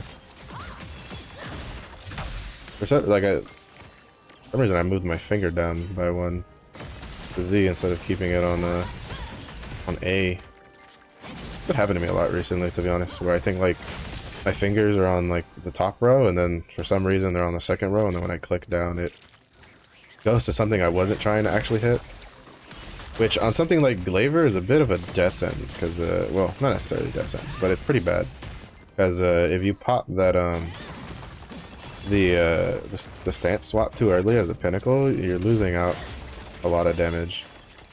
Even though it doesn't take too long to rebuild it, the fact that you like had to make the mistake and then like you either double swap to kind of go back to the previous stance to try to get what you need, or you just kind of stick with it so you lose the buffs when you attack on whatever stance you swap to by accident. Like it's a bit rough on your DPS, because you start doing that once and you start doing it like 2 or 3 times in a fight, and like a lot of your DPS just went out the window. But usually, at least usually when I do Guardian raids and like Abyss dungeons, I don't tend to do that too much. I tend to not accidentally fat finger that. It's only, I think it's only really in Chaos Dungeons, because I think my brain just starts like shutting off in Chaos Dungeons, like, it'll be fine. Because I mean, at the end of the day, it's just Chaos Dungeon. Not something exactly you have to like think too hard on. It's push button, kill things. Yeah. I guess for Glaver, maybe you have to think a little bit more, because her blue stance doesn't deal as much damage as I would like, but I think it's just because it's inherently a little weaker. Okay, yeah, that's what it is. Yeah, because you get different, so when you play Pinnacle, you get different buffs depending on what stance you swap to. So like, you get move speed and crit damage with when you swap to the spear stance, and then you get I think it's like crit rate. Oh no, oh never mind. It's just the crit is the difference. I thought they had like different because to me, whenever I swap from spear back to glaive, when the buff is still active, I feel slower. So I don't know if that's just like misconception kind of thing, or if I actually am slower. Like maybe the move speed buff isn't as good in blue stance, but basically you don't really want to swap without having full bar, because it's no bueno. And then I'm mistaken, how much specialization you have also affects like how like the effectiveness of the buff. So, oh shit, it's pretty good. Pretty good. That's why you kind of like bounce. I think that's why in well, because you also just get a flat like damage to foes buff on top of that. So I think that's why like it feels a little lackluster if you just stay in one stance while you're clearing things. But for Rift Cores especially, having your Red Horn available for when you pop the Rift Core to just insta kill the guy who when he pops out is really good for speeding up that last room. And so I tend to stay in blue stance a little longer than I usually would, because I don't want to be having just swapped to blue stance on when I get a Rift Core to break. But then again, that might arguably also just extend how much time it takes me to do that third phase. I don't know. I still haven't found like a way with Glaver where I'm like, yeah, this feels good for like clearing Chaos Dungeon.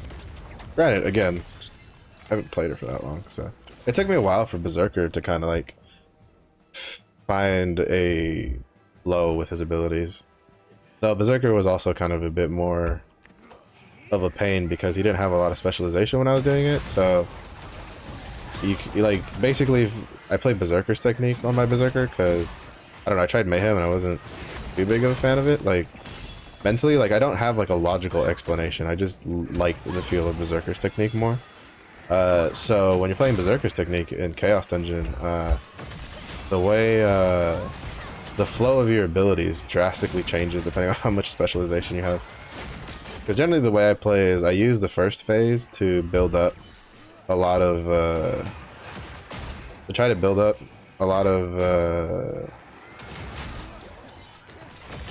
whatchamacallit, the Berserk gauge, so that I can go basically into Berserk right off the bat and in the second room, so that way I can use Bloody Rush to kind of like kill the first 2 or 3 elites like instantly, and then after that I will try to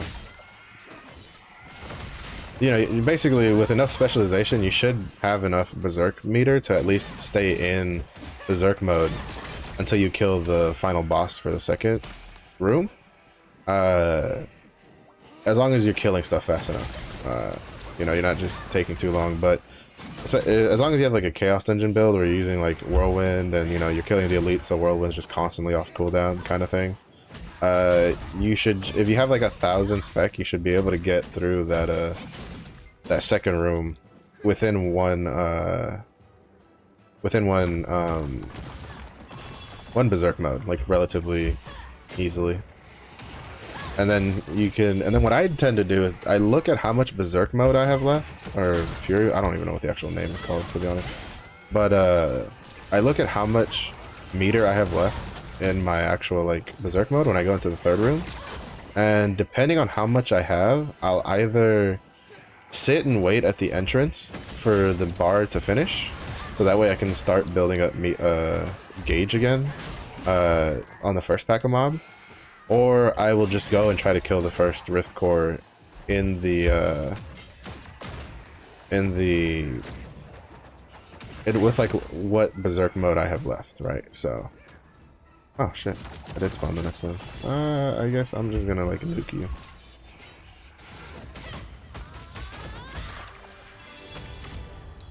Because there's no way I was gonna be able to kill the elite using like regular abilities without killing something else and proccing that 100%.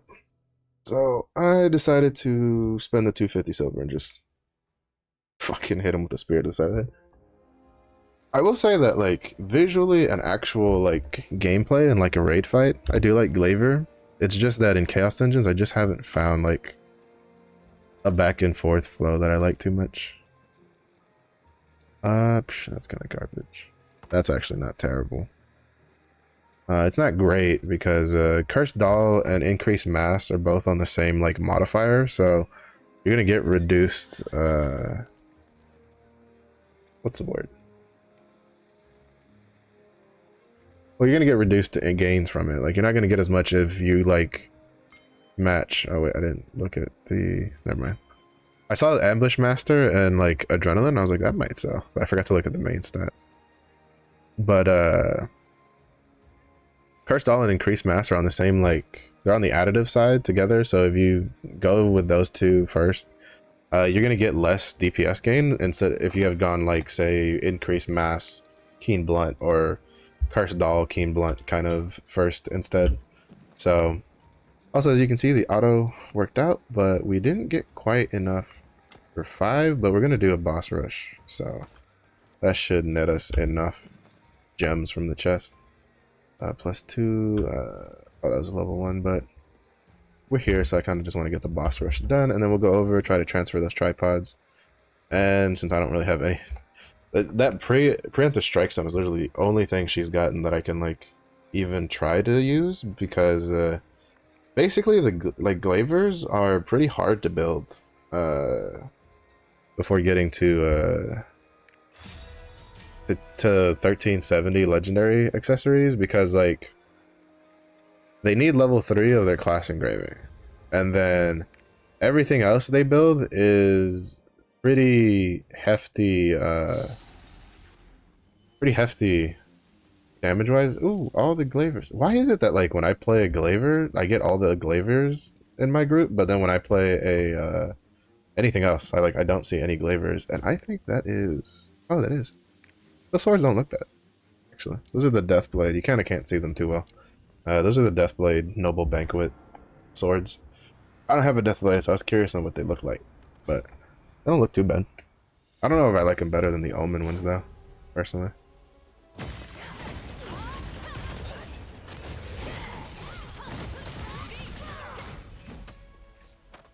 But yeah. I'm looking forward to seeing what all of the other whatchamacallit, weapons that I haven't been able to see yet look like for the Noble Banquet stuff. Because like I don't have all the characters right, so I can't really like, I can't view what they look like for other classes because we can't sell them in our version. So it's just like, you know, I have to wait to see what other people actually, I have to wait for other people to put them on to see what they look like. The Sorceress one didn't look too bad from what I remembered. I'm curious what, I don't think I've seen the Paladin. I've seen the Gun Lancers, and the Gun Lancers also didn't look too bad. Okay, I failed that. Bad! That was too fast.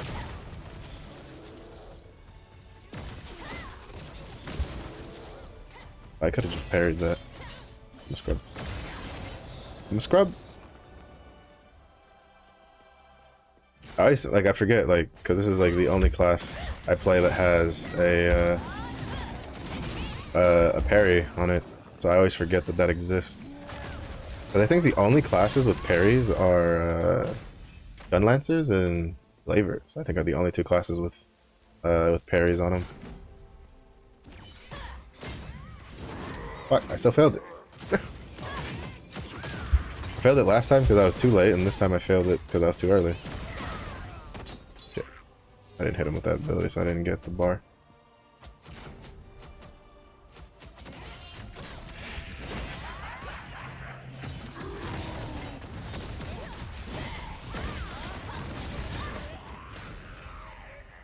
But yeah, the perfect zone, because like the perfect zone on glavers is pretty tight. I think it's a little too tight, which is why for chaos dungeons especially, I go like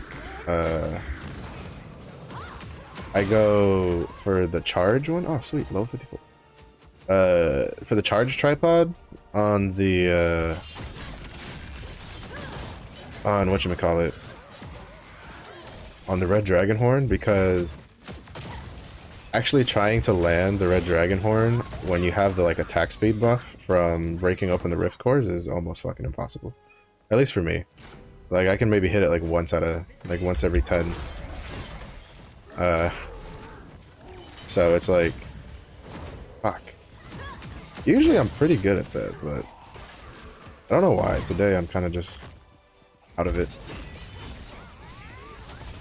Just today is probably not a glaver day, but I have to check her rested. I don't know how her rested is for Guardian raids.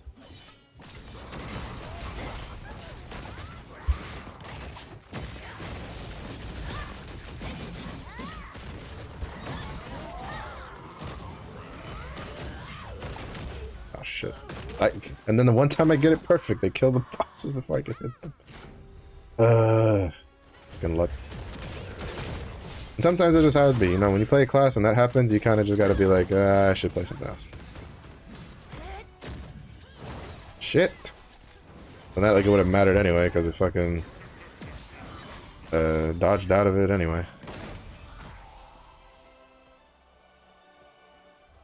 Oh, come on, Glaver.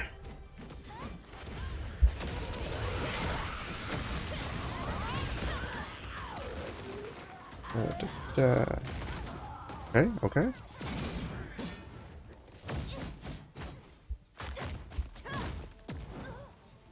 Why are you not generating? That should have been enough to generate fucking meter.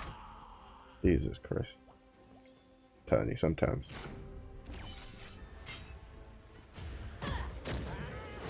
Fuck! I still. What is. Oh, it's the. Okay, that's what it is. It's the fucking Deathblade. Every time she pops a Maelstrom, it gives the attack speed buff, and so, like, I miss. Because, like. I pushed my Awakening thinking I had the. Whatchamacallit? The spear one. Like the throwing spear one, the Gungnir. But I had the Pokey one. So that was a waste. But yeah, so I was wondering what was throwing me off, because I was like, I don't usually miss these, and it was the Deathblade. The Deathblade's Maelstrom was throwing me off. Because the Deathblade's Maelstrom was giving me attack speed, and when you have attack speed, it makes that bar go like a fuck ton faster. So every time the Deathblade popped Maelstrom, the bar went so fast that by the time I had, like my brain was usually conditioned to let go of the button, it had reached the end, and then trying to find that timing at the beginning was really throwing me off. Deathblades. That's how they sabotage people, right? You know, they want top DPS, so they're like, nope, nope, we're gonna give you attack speed, throw off your perfect window, because fuck you. Not really, that's not what they do it. But still, it's one of the small quirks that Glaver has that I detest. Well, Pinnacle Glaver. You don't really have to worry too much if you play Control Glaver, because you don't really have a perfect window ability. But if you play Pinnacle, I hate having a Deathblade in my party.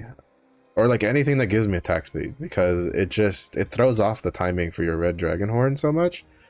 And your red dragon horn is literally like the majority of your damage. You miss that, and like all your damage kind of just goes out the window. So now I have to refast at the stone I just got. Or not that one. I have to refast at the stone I just refasted it earlier. Oh wait, no, that's the cooldown one. I have to refast this one anyway. Can you please? You know what? Fuck it. Vault's good enough. I was about to be like, could you please roll for the lightning one? And then it rolled for Vault, and I was like, you know what? Vault with a lower cooldown is fine. But yeah, I'm slowly just trying to get the Glaver to level 5. I'll probably like give her the Berserkers. Well, maybe not. No, I'll give her the Deadeyes, like tier 3 gems for now, and then I'll give the Berserkers the tier 3 gems from the Deadeye once she gets her level 5s. But that'll be a little slow process. If anything, what I also might do is I might like when I try to, because I have a lot of gems saved up for the Destroyer on my. I'm just checking to see if any of these, because another trick you can do before looking is if you put the tripod into the transfer target gear, if you own a piece of gear that has a higher level tripod than what you have equipped, it'll have a little green arrow next to it, so that way you don't have to like individually look. You can just like really quickly click through all 6. That's a trick I use for stuff like my Scrapper and my Berserker, who are almost done, like basically have pretty much almost all their engravings, or not engravings, all their tripods. Is I do that because it's faster than just reading, like it's faster than reading what level 2 you have here and then where you have it level 1 over here. So I just click until I see the green arrow, and then I'm just like, all right, that's where I have that. Yeah, we'll put this one on here if it'll transfer. That's level 2. I didn't realize it was a level 2. Oh shit. The day might not be good for ability stones and perfect windows, but apparently it's a good day for transferring tripods, because that's the second one that succeeded today.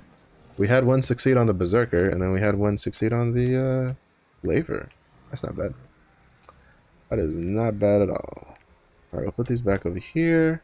But I think I should send those over to the Deadeye, because I don't think the Deadeye has like any gems whatsoever. I think we're done with this character right for now, so we'll get on the Scrapper and do the Scrapper stuff. Which we'll see, which basically means I'll do her rapport rotation real quick since we're already on Whispering Islet. And then I'll do her Una daily task and then her Chaos Dungeons. And then I should have enough for honing attempt or 2 to try to get her her shoulders to plus 15, because I have her gloves at plus 15, and so I'm working on her shoulders and the helmet to get to plus 15. And then after that, I'm probably going to try to go 1 at a time to get plus 17 on her armor. But that's whenever I decide to do that. Because when I hit plus 15 on all 3 of those pieces of armor, I did the rough calculations really quickly, and I should be at alright, how many of these expired? Pretty much a good chunk of them. This is 3050, 2550. Alright, here see we have one that sold for 100 gold. That's pretty good. I think that was a level 3 Berserk one, the plus 3 Berserk one. We have a ring that sold for 50 gold. And then I got another barricade that sold for 940 gold. So this is kind of like an example of earlier what I was talking about, like stuff you can sell. Right there, that was probably so it was like 940 with 50 and roughly 100, so that was like 1,000 plus gold right there that I got back from stuff that I didn't spend any money on to get, because I got that barricade engraving from Moke, I think. So it was free. It was free real estate, so I sold it. But you know, engraving books are kind of like duh when you get a good one to sell. So that one I don't feel like I need to explain too much to anybody, but more so the ability stones and the accessories and the tripod levels are kind of the ones that usually people kind of like let slip by. And to be honest, like you've probably let a couple thousand gold of worth of tripods like pass by you simply because you kind of like don't think about seeing if someone, like other people can use it, because like again, plus 2s aren't guaranteed. They're 30% chance. Plus 3s are even lower, and then when we get plus 4s, those are just going to be like, if you dismantle plus 4s that have like that are for like usable tripods for either build of your class, you are literally just wasting gold. You are just wasting gold. because the amount of materials you get from dismantling is nowhere near worth as much as if you could sell it for like 50, 100, like 1,000 gold. Like you can get for especially for like the first week, whenever those like relic armor, like tripod armors drop, like they're gonna be worth a shit ton of money. Actually, I think +4s are just worth money for a while, just because they have such a low transfer rate. I think they're 5%, either 5 or 10%. I don't remember off the top of my head. But like, you know, if you don't like try to sell those, like, oh my god, you're just wasting gold. That makes me sad. Let me read it. Oh my god, I hate doing these quests with him.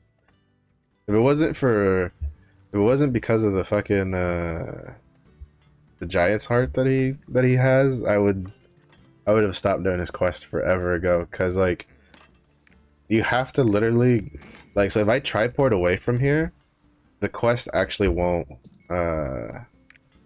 complete.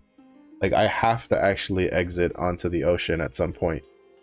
So if you just teleport around or like ocean liner around, you can't like continue his quest at all, because you literally have to exit into the actual ocean just so that he can say like 2 fucking sentences, and then like you keep going on your way. Oh shit. I've heard. That's kind of an irony. He needs Forpay, and Forpay is where we're going for the for the adventure isle later. That's actually a pretty big coincidence. I didn't even know that he had a quest to Forpay.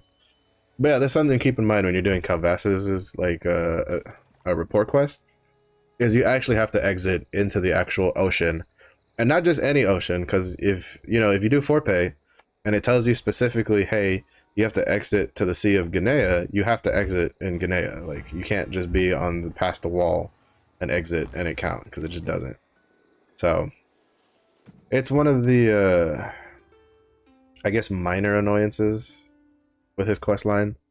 Once you get the hang of it, you kind of don't commit that mistake anymore. But for the first couple of quests, I promise you there was a lot of cussing to be had when I realized that I had to go all the way back, or at least had to go to a side that had the proper ocean to continue. Because like the worst one was, there was one where we had to go to like Udia, and so I went to Udia, and then instead of exiting to the ocean, I went straight to the ocean liner to get that done. And alright, I still got it. And then I ocean linered back to Punica. I did my stuff in Punica, then I went to Hypnosis Eyes, and then I realized that I couldn't turn the quest in because the quest had told me I needed to exit to the Sea of Guinea, or no, I think it's Guinea, that's how it's pronounced. And so that meant I had to go all the way back to one of the continents on the other side, exit to the dock, then re-enter, and then ocean. Like, it was so annoying. I was cussing the whole way because I was like, this is stupid piece of shit quest line. It just tilted me, because there's nothing really of value. Like, all it is they just want you to go on the ocean so he can say like 2 sentences, and then that's it. Like, you don't get, that's it. It's not even like good dialogue. Like, for instance, with this one, we went out and he was like, oh, I can't wait to go see whatever's on Forpay. And it's like, really? You couldn't have just told me that when we got to Forpay? Like, you made me have to like get out on my boat so you can say. So it tilts me a little bit. His report quest tilt me a little bit, but luckily they're one and done things, so I'll do it now and I don't have to worry about it.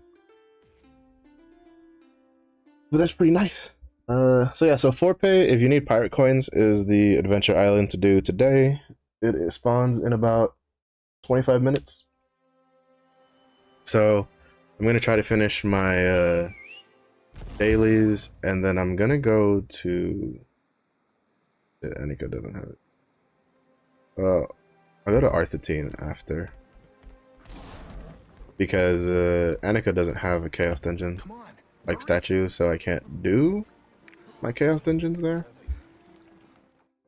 So, because like what I was planning on doing was to go to the nearest continent to Forpay, which I'm mistaken is Annika, and then just do my chaos dungeons on that continent, so that way when I can just like leave. Yeah, Forpay's right here. So I can just leave and do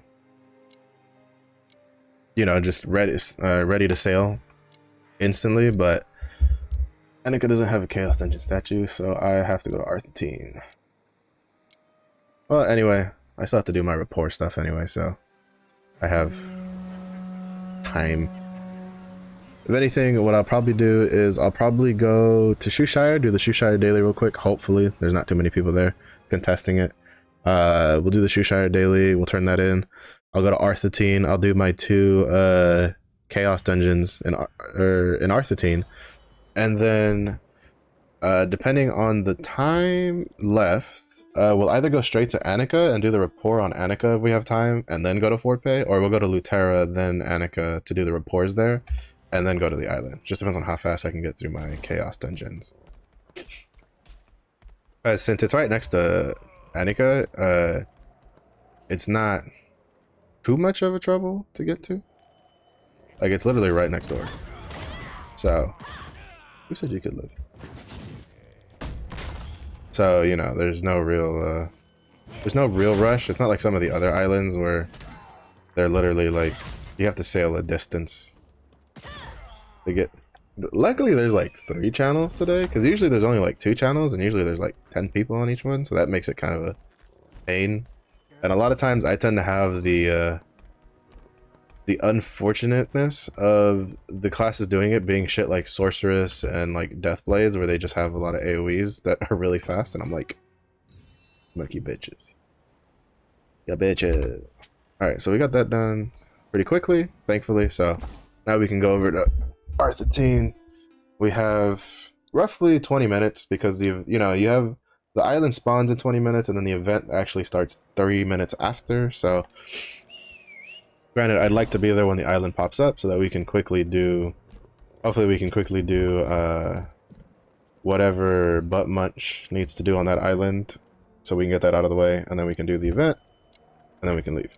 And then maybe we'll get the island soul this time. Because, to be honest, I think for the most part, I don't have the, I think for the actual like adventure isles, I don't think I have any of the island souls. For any of them. I have Tukey Island's island soul, but that's not really an adventure isle. That's just Tukey. But aside from that, I don't think I have any of the island souls for any of like the other random stuff. And even then, there's a couple I have to go back to get. So like, for instance, there's 2 like field bosses that drop island souls that I think you have to loot them to. You have to be able to loot them to get their island souls. I'm not 100% sure if that's the case. If it's not, like, I'll look into it. But if it's not, then it means you can just do them every time they spawn. But I doubt it. I'm pretty sure you have to be able to loot them to get the island soul from them. Which is why I'm trying to get that Omnium Star from fucking Moke ASAP, so that way I can go to Brialis. Because where am I going? I'm going to the fucking Chaos Dungeon. Which is like the ice fire golem near Shoeshire, because also I'm so close to this is like the worst thing, right? Because like the next Chaos Dungeon is at 1400, and so I'm looking at this 1398 and I'm like, I'm so close, but then you realize I need to get plus 15 on 2 pieces of gear, and you're like, no, you're not very close, you're actually a decent distance away. So basically, I still gotta do my Chaos Dungeon at this level for the next couple of days. Also, just make sure I have the right rock on. I'm curious if, like, how much different. Like, I don't think the rewards are gonna be much different. I think I might get, like, slightly more legendary stuff from the 1400, but I'm not too sure. To be honest, I'm kind of keeping my expectations low, because, it's pretty shit what you get from like the 1385 stuff, in my opinion, or the 1370 stuff. It's like Yoho is supposed to be able to give you legendary accessories, but for the most part she tends to just give you purples. I think Velganos, which if you're the type of person who's like farming that like as your daily Guardian raid guy, like holy shit, you're just built different. I think he has a higher chance to give you legendaries, but I still don't think it's guaranteed.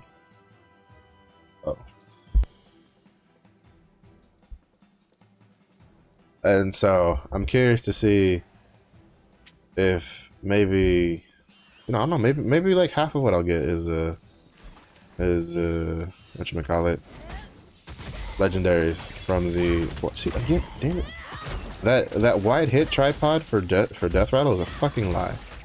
It's a fucking lie. Because all three of those are basically stacked on top of each other, and it still missed one. Like, how? How? Come on. Come on. Group up. I can chain destruction fist to both of you. Granted, I generally take death rattle on the scrapper just because I can insta-kill the core guys. And then these, like, stragglers. Only reason I tried to, like, use death rattle to kill multiple there was because my chain destruction was on cooldown. Even though I think by the time it came off cooldown, or by the time I actually pushed death rattle, it was already off cooldown. Because I wasted some time just trying to like line them up. Because from what I realized, from personal experience, it's oh shit, I think that'll miss. Oh no, I think I barely caught her with the tip of that. Because what I've realized from personal experience is the wide hit tripod on death rattle seems to give it farther like forward range, but it doesn't really give it too much like wider, even though it's supposed to be like, I think it's supposed to be like a 20% AoE like increase. So I'm just like, you would assume that, well, if it had like a 10-degree angle, then now it should be like 30 degrees. But really what it feels like is less, it gave me a bigger like angle and more that it just stretched it out like 20% further ahead. Because I've hit some things like in front of me that I'm like, wait a minute, that shouldn't hit. I'm just like, that wouldn't hit in my raid build. I'm pretty sure that's what it actually does. It's just the way they worded it, kind of just doesn't really do it justice. Also, I feel like you can kind of tell with the like with the scrapper that what I was talking about earlier with the glaver with the flow. Like, I kind of like, I've played scrapper so much that I kind of know how like what buttons to push and like how to flow with stuff and kind of like what buttons to kill packs with. That glaver, I'm just like I don't know what to do with this class. Like do I swap stances? Do I not swap stances? Like,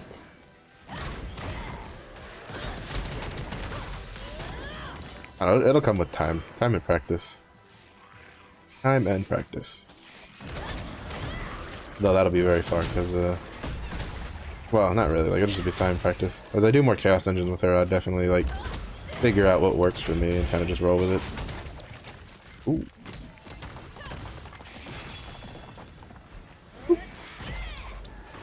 I love one-shotting the Rift Core guys, especially when you get like, so there's two of them that are pretty annoying. The one, well, there's three actually. Now I think about it.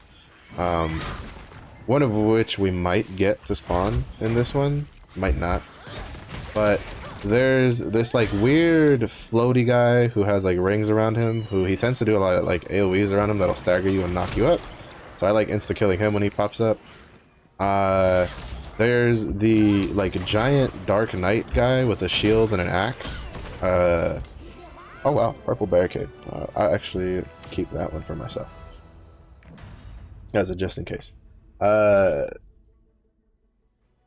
There's like a giant knight guy that has like a shield and an axe that can spawn for one of the demon ones, where he has this move where he just starts swinging his axe and he goes like 3 miles away from you, and he just, and like the size of each step is so fucking big that like if I wait too long to death rattle, he'll just walk out of it. Like just one step and he's out of the fucking death rattle. So I like to like nuke him like right off the bat. There are the weird like demon axe guys, the ones with like the weird heads and the axes that they have the stun. Those guys fucking suck ass. So I also tend to like just delete them with my death rattles when they pop out of that rift core. For the most part, those are the guys that are like more pain in the ass, skill kit wise, right? So like the actual attacks they do are like more of a pain in the ass. Spawn wise, there's the dragon, the weird turtle serpent dragon thing, and then the really big undead guy with the giant claymore. Like not the one with the small claymore, but the one with the giant claymore. Take like 3 years to become targetable, and it pisses me off. It pisses me off. I'm like, why? Just why? Just let me kill it, please. You're delaying the inevitable, Smilegate. Its death has already been written in the sky. Ugh. But it also kind of throws the timing off, because like if you always get the slow spawning dudes from your rift cores, you're fine, because you're like, all right, I know the timing for this. But when you're trying to just like instantly one shot them, but then if they mix it up, right, like they sometimes spawn the golem, then they'll spawn the weird snake turtle thing, or they spawn like the tigers, and then they spawn the fucking dragon out of nowhere, and you're like, you're already kind of on autopilot, so you just try to do your one shot and then you miss because the timing's off, like it changes tempo. It's just, it tilts me a little bit, I'm not gonna lie. Like, you ruined my flow. I think Tarsilla? Hello. Goodbye. God, it's so much fun. This is why I have a hard time like every time I entertain the idea of like swapping back to taijutsu, I remember how hard my awakenings hit, and I'm just like, I'm good. Because taijutsu's awakenings deal shit for damage.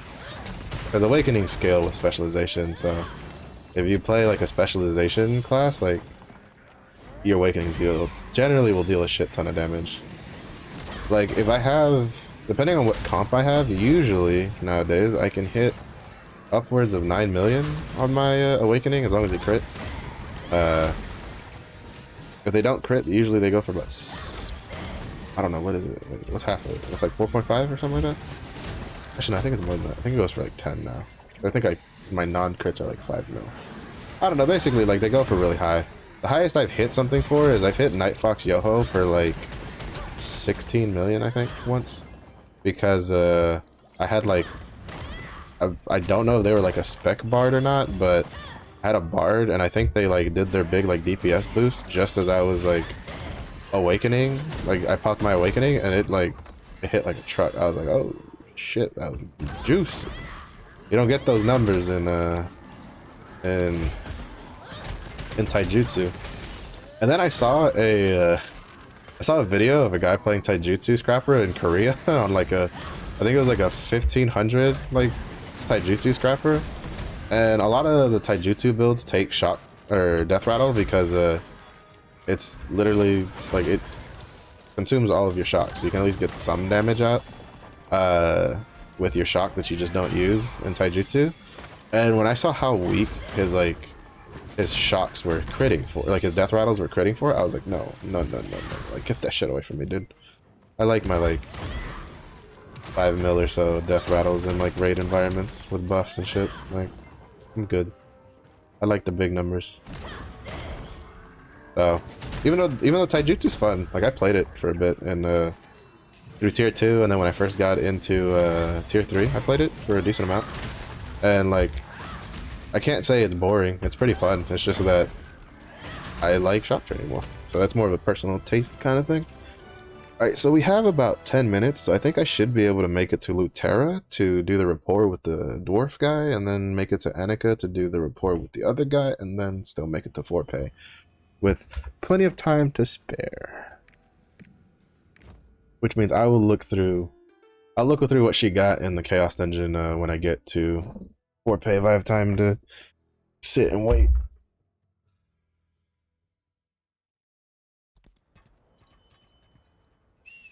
I have time to sit and wait. Even though I need to do more boss rush on her. She's got like 3 tickets left. Yeah, 3 tickets. I already used one, but that's why I kind of like save up on boss rush tickets. One is to save them for the guild weekly for when they pop up, and then the other one is to save it for when I like need the great honor leapstones. Cause so like this character, she needs just great honor leapstones, and they're a pretty good source of great honor leapstones. So unfortunately, I don't know if I want to. I think I might do a boss rush before I hone, because this is only enough for 1 hone, because I need 12, and I only have 21. But I still need like 3 more, and I don't feel like buying it because it's actually pretty expensive. So I think they're like 90 gold each. 95. They went up a bit. They were at like 91 the other day when I was looking. Leapstones are another thing on that I don't really suggest selling, because you need so many of them. And like any leftover unbound leapstones you have, you're better off just sending them to an alt, or just saving it for when you're going to bring another character to tier 3. It could be tempting to sell them because you're like, oh, well, I can just farm up unbound or bound leap stones with the dailies and stuff. But I feel that personally, it's just you go through so many leap stones that you're better off just saving, like holding on to those. Like it'll help you in the long run, I feel personally. But again, kind of just differs from person to person. That's kind of like a you do you boo boo kind of thing. Even though all I know is that like the other main reason I think after getting her to 1400 I'm gonna stop is because of the Great Honor Leapstones. Like her unbound ones, like I want to save those. I'm gonna start saving those up for the destroyer. But that's gonna be one of the biggest stop gaps is those Great Honor Leapstones. Because that is the one downside to when you try to push a character really quickly when you first get them, is they don't have time to accrue stuff like tier 3 boss rush tickets, stuff like that. So luckily this month for one of the daily logins on the side, so the first one for 10 days is a cube ticket for tier 1, tier 2, tier 3. The second for 15 days I think is a boss rush tier 1, tier 2, tier 3 boss rush ticket choice that you get 2 of. And then so I'm gonna probably save that for again the destroyer, so that way he can at least do 2 boss rush tickets, so that way he can build up leap stones and honor leap stones and great honor leap stones. So yeah, so there's 2 here. There's 2 boss rush entrance tickets, and it's bound to roster as a chest, and it doesn't expire, so I'm not gonna use it anytime soon. I'm just gonna hold on to it. Like basically anything that's in a chest or roster bound that I can hold on to, I'll hold on to. And like this, I don't plan on getting it until like the 18th of May, so hopefully they won't have to delay the patch, so that way everybody's can, you know, do their planning and all that kind of stuff, because it also just throws the community out of whack when they delay a patch, because a lot of people like to like plan their schedules and not necessarily like maybe take a day off, but maybe they like if they're work from home, they probably try to do their work in a way that on the patch day it'll free up, so that way they can do their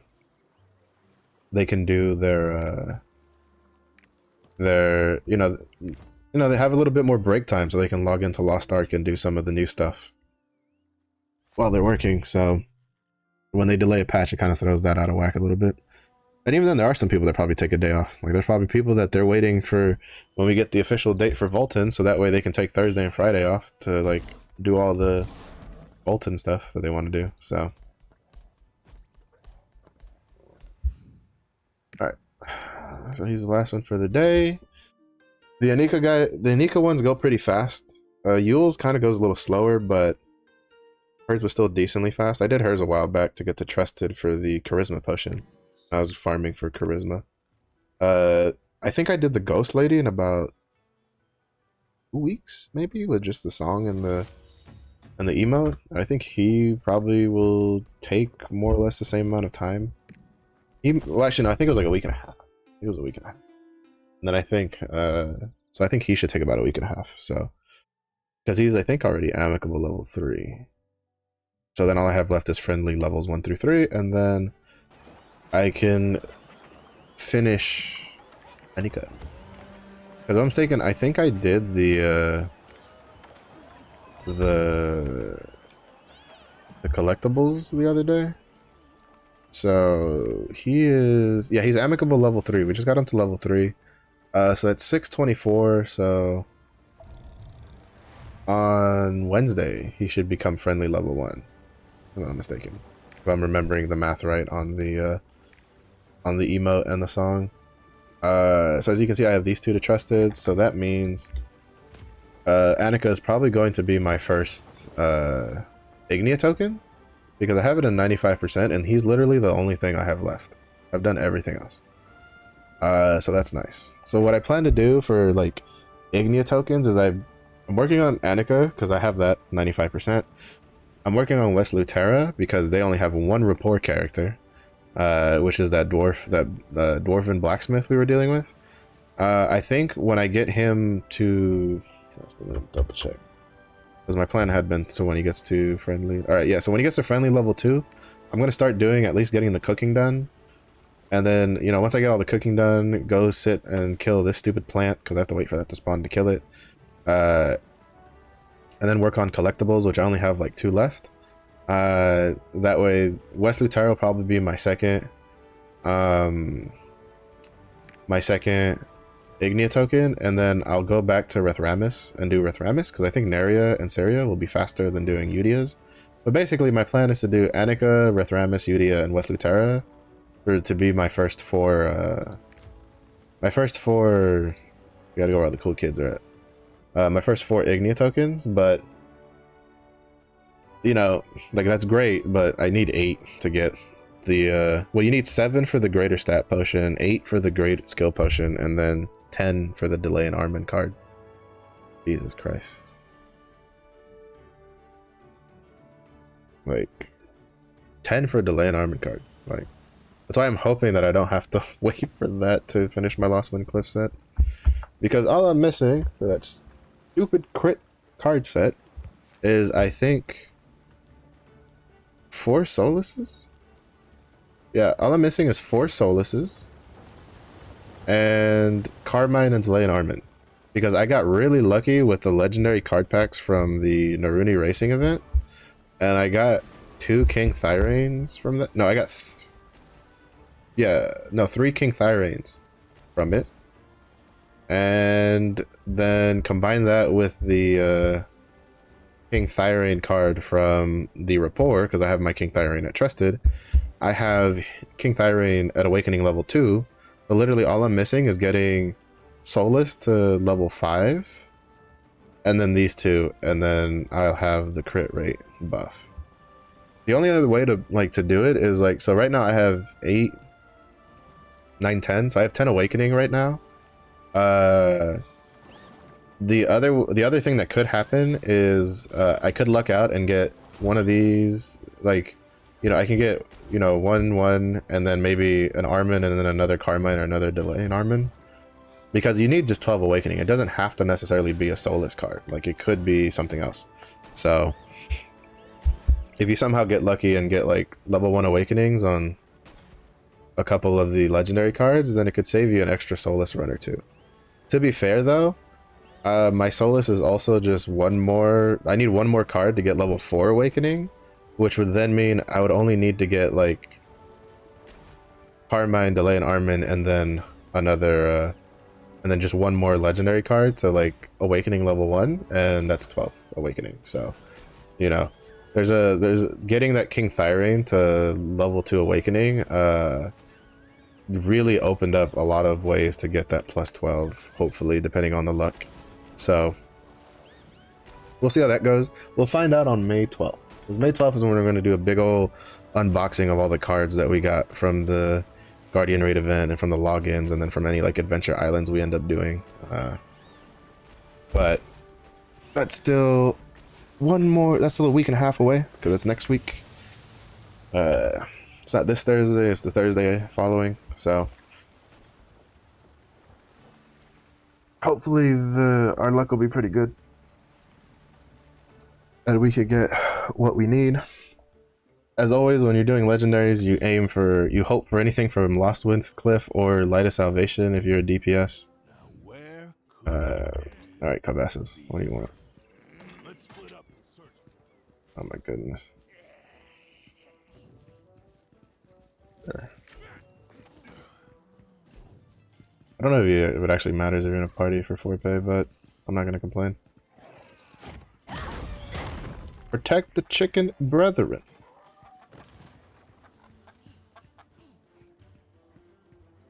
Alright, I got 3 minutes to try to get as much of this quest line done as I can.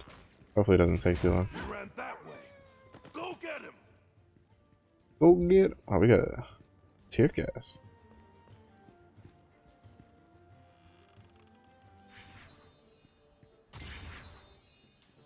Gotcha.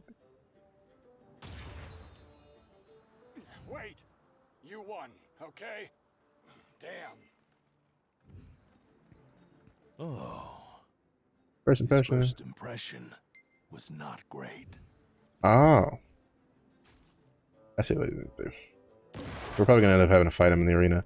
But as you can see, like I was talking earlier, this quest, so we finished the quest on the island. If you had just like bifrosted back to Hypnosis Eyes for whatever reason, like, or if you just bifrost or you like Song of Return to something, instead of exiting the island, you would have to then like exit on a dock that's in the Sea of Ganea at some point, or else you just can't continue the quest because it tells you to go out to the Sea of Ganea.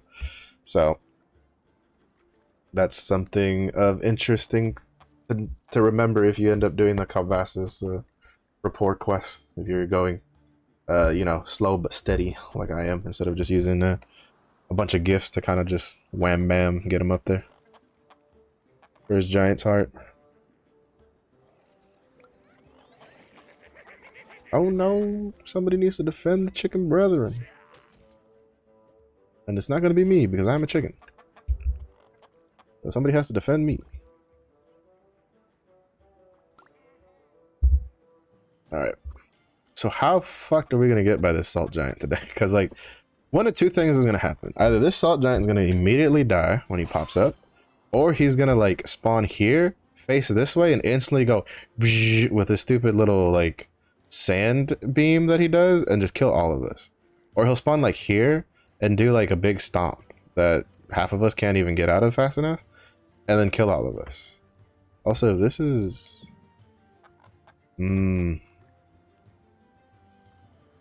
immersion breaking. If you were gonna do that, you should have named yourself Vex.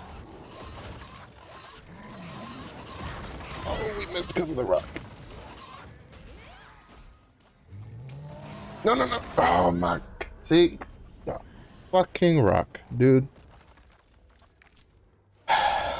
The rock stopped the charge, so I didn't hit him. I hit the rock.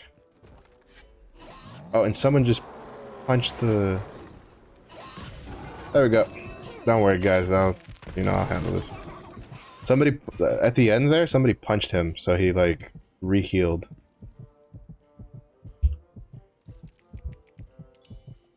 Because that's the thing, when you do forfeit, you need to remember that,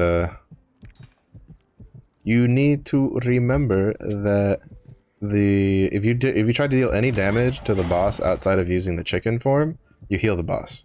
And apparently back in the day, when the island was originally added, that would instantly heal the boss back to full, while in our version it just heals the boss for a decent chunk. Like there he was like, he had 1 bar, you know, he like half a bar left, so they healed him to like to a full bar. But yeah, so God, if only my people weren't wounded. we're gonna sell back to Annika, but that's pretty much it. But yeah, this is the reason they have you fucking go out into the sea, so they can say like 2 or 3 lines. It's so annoying. But that's pretty much it for today's stream. You know, like always, thanks for watching. If you made it this far, if you watched if you're watching on a VOD in like YouTube or on Twitch, appreciate you for watching it this far. If you like what you see, I do stream on Mondays through Fridays from 2 p.m. 6 p.m. Central normally. Tomorrow will be an exception because I have stuff I need to do. So hopefully all your Lost Ark is going great, and I'll catch you guys next time.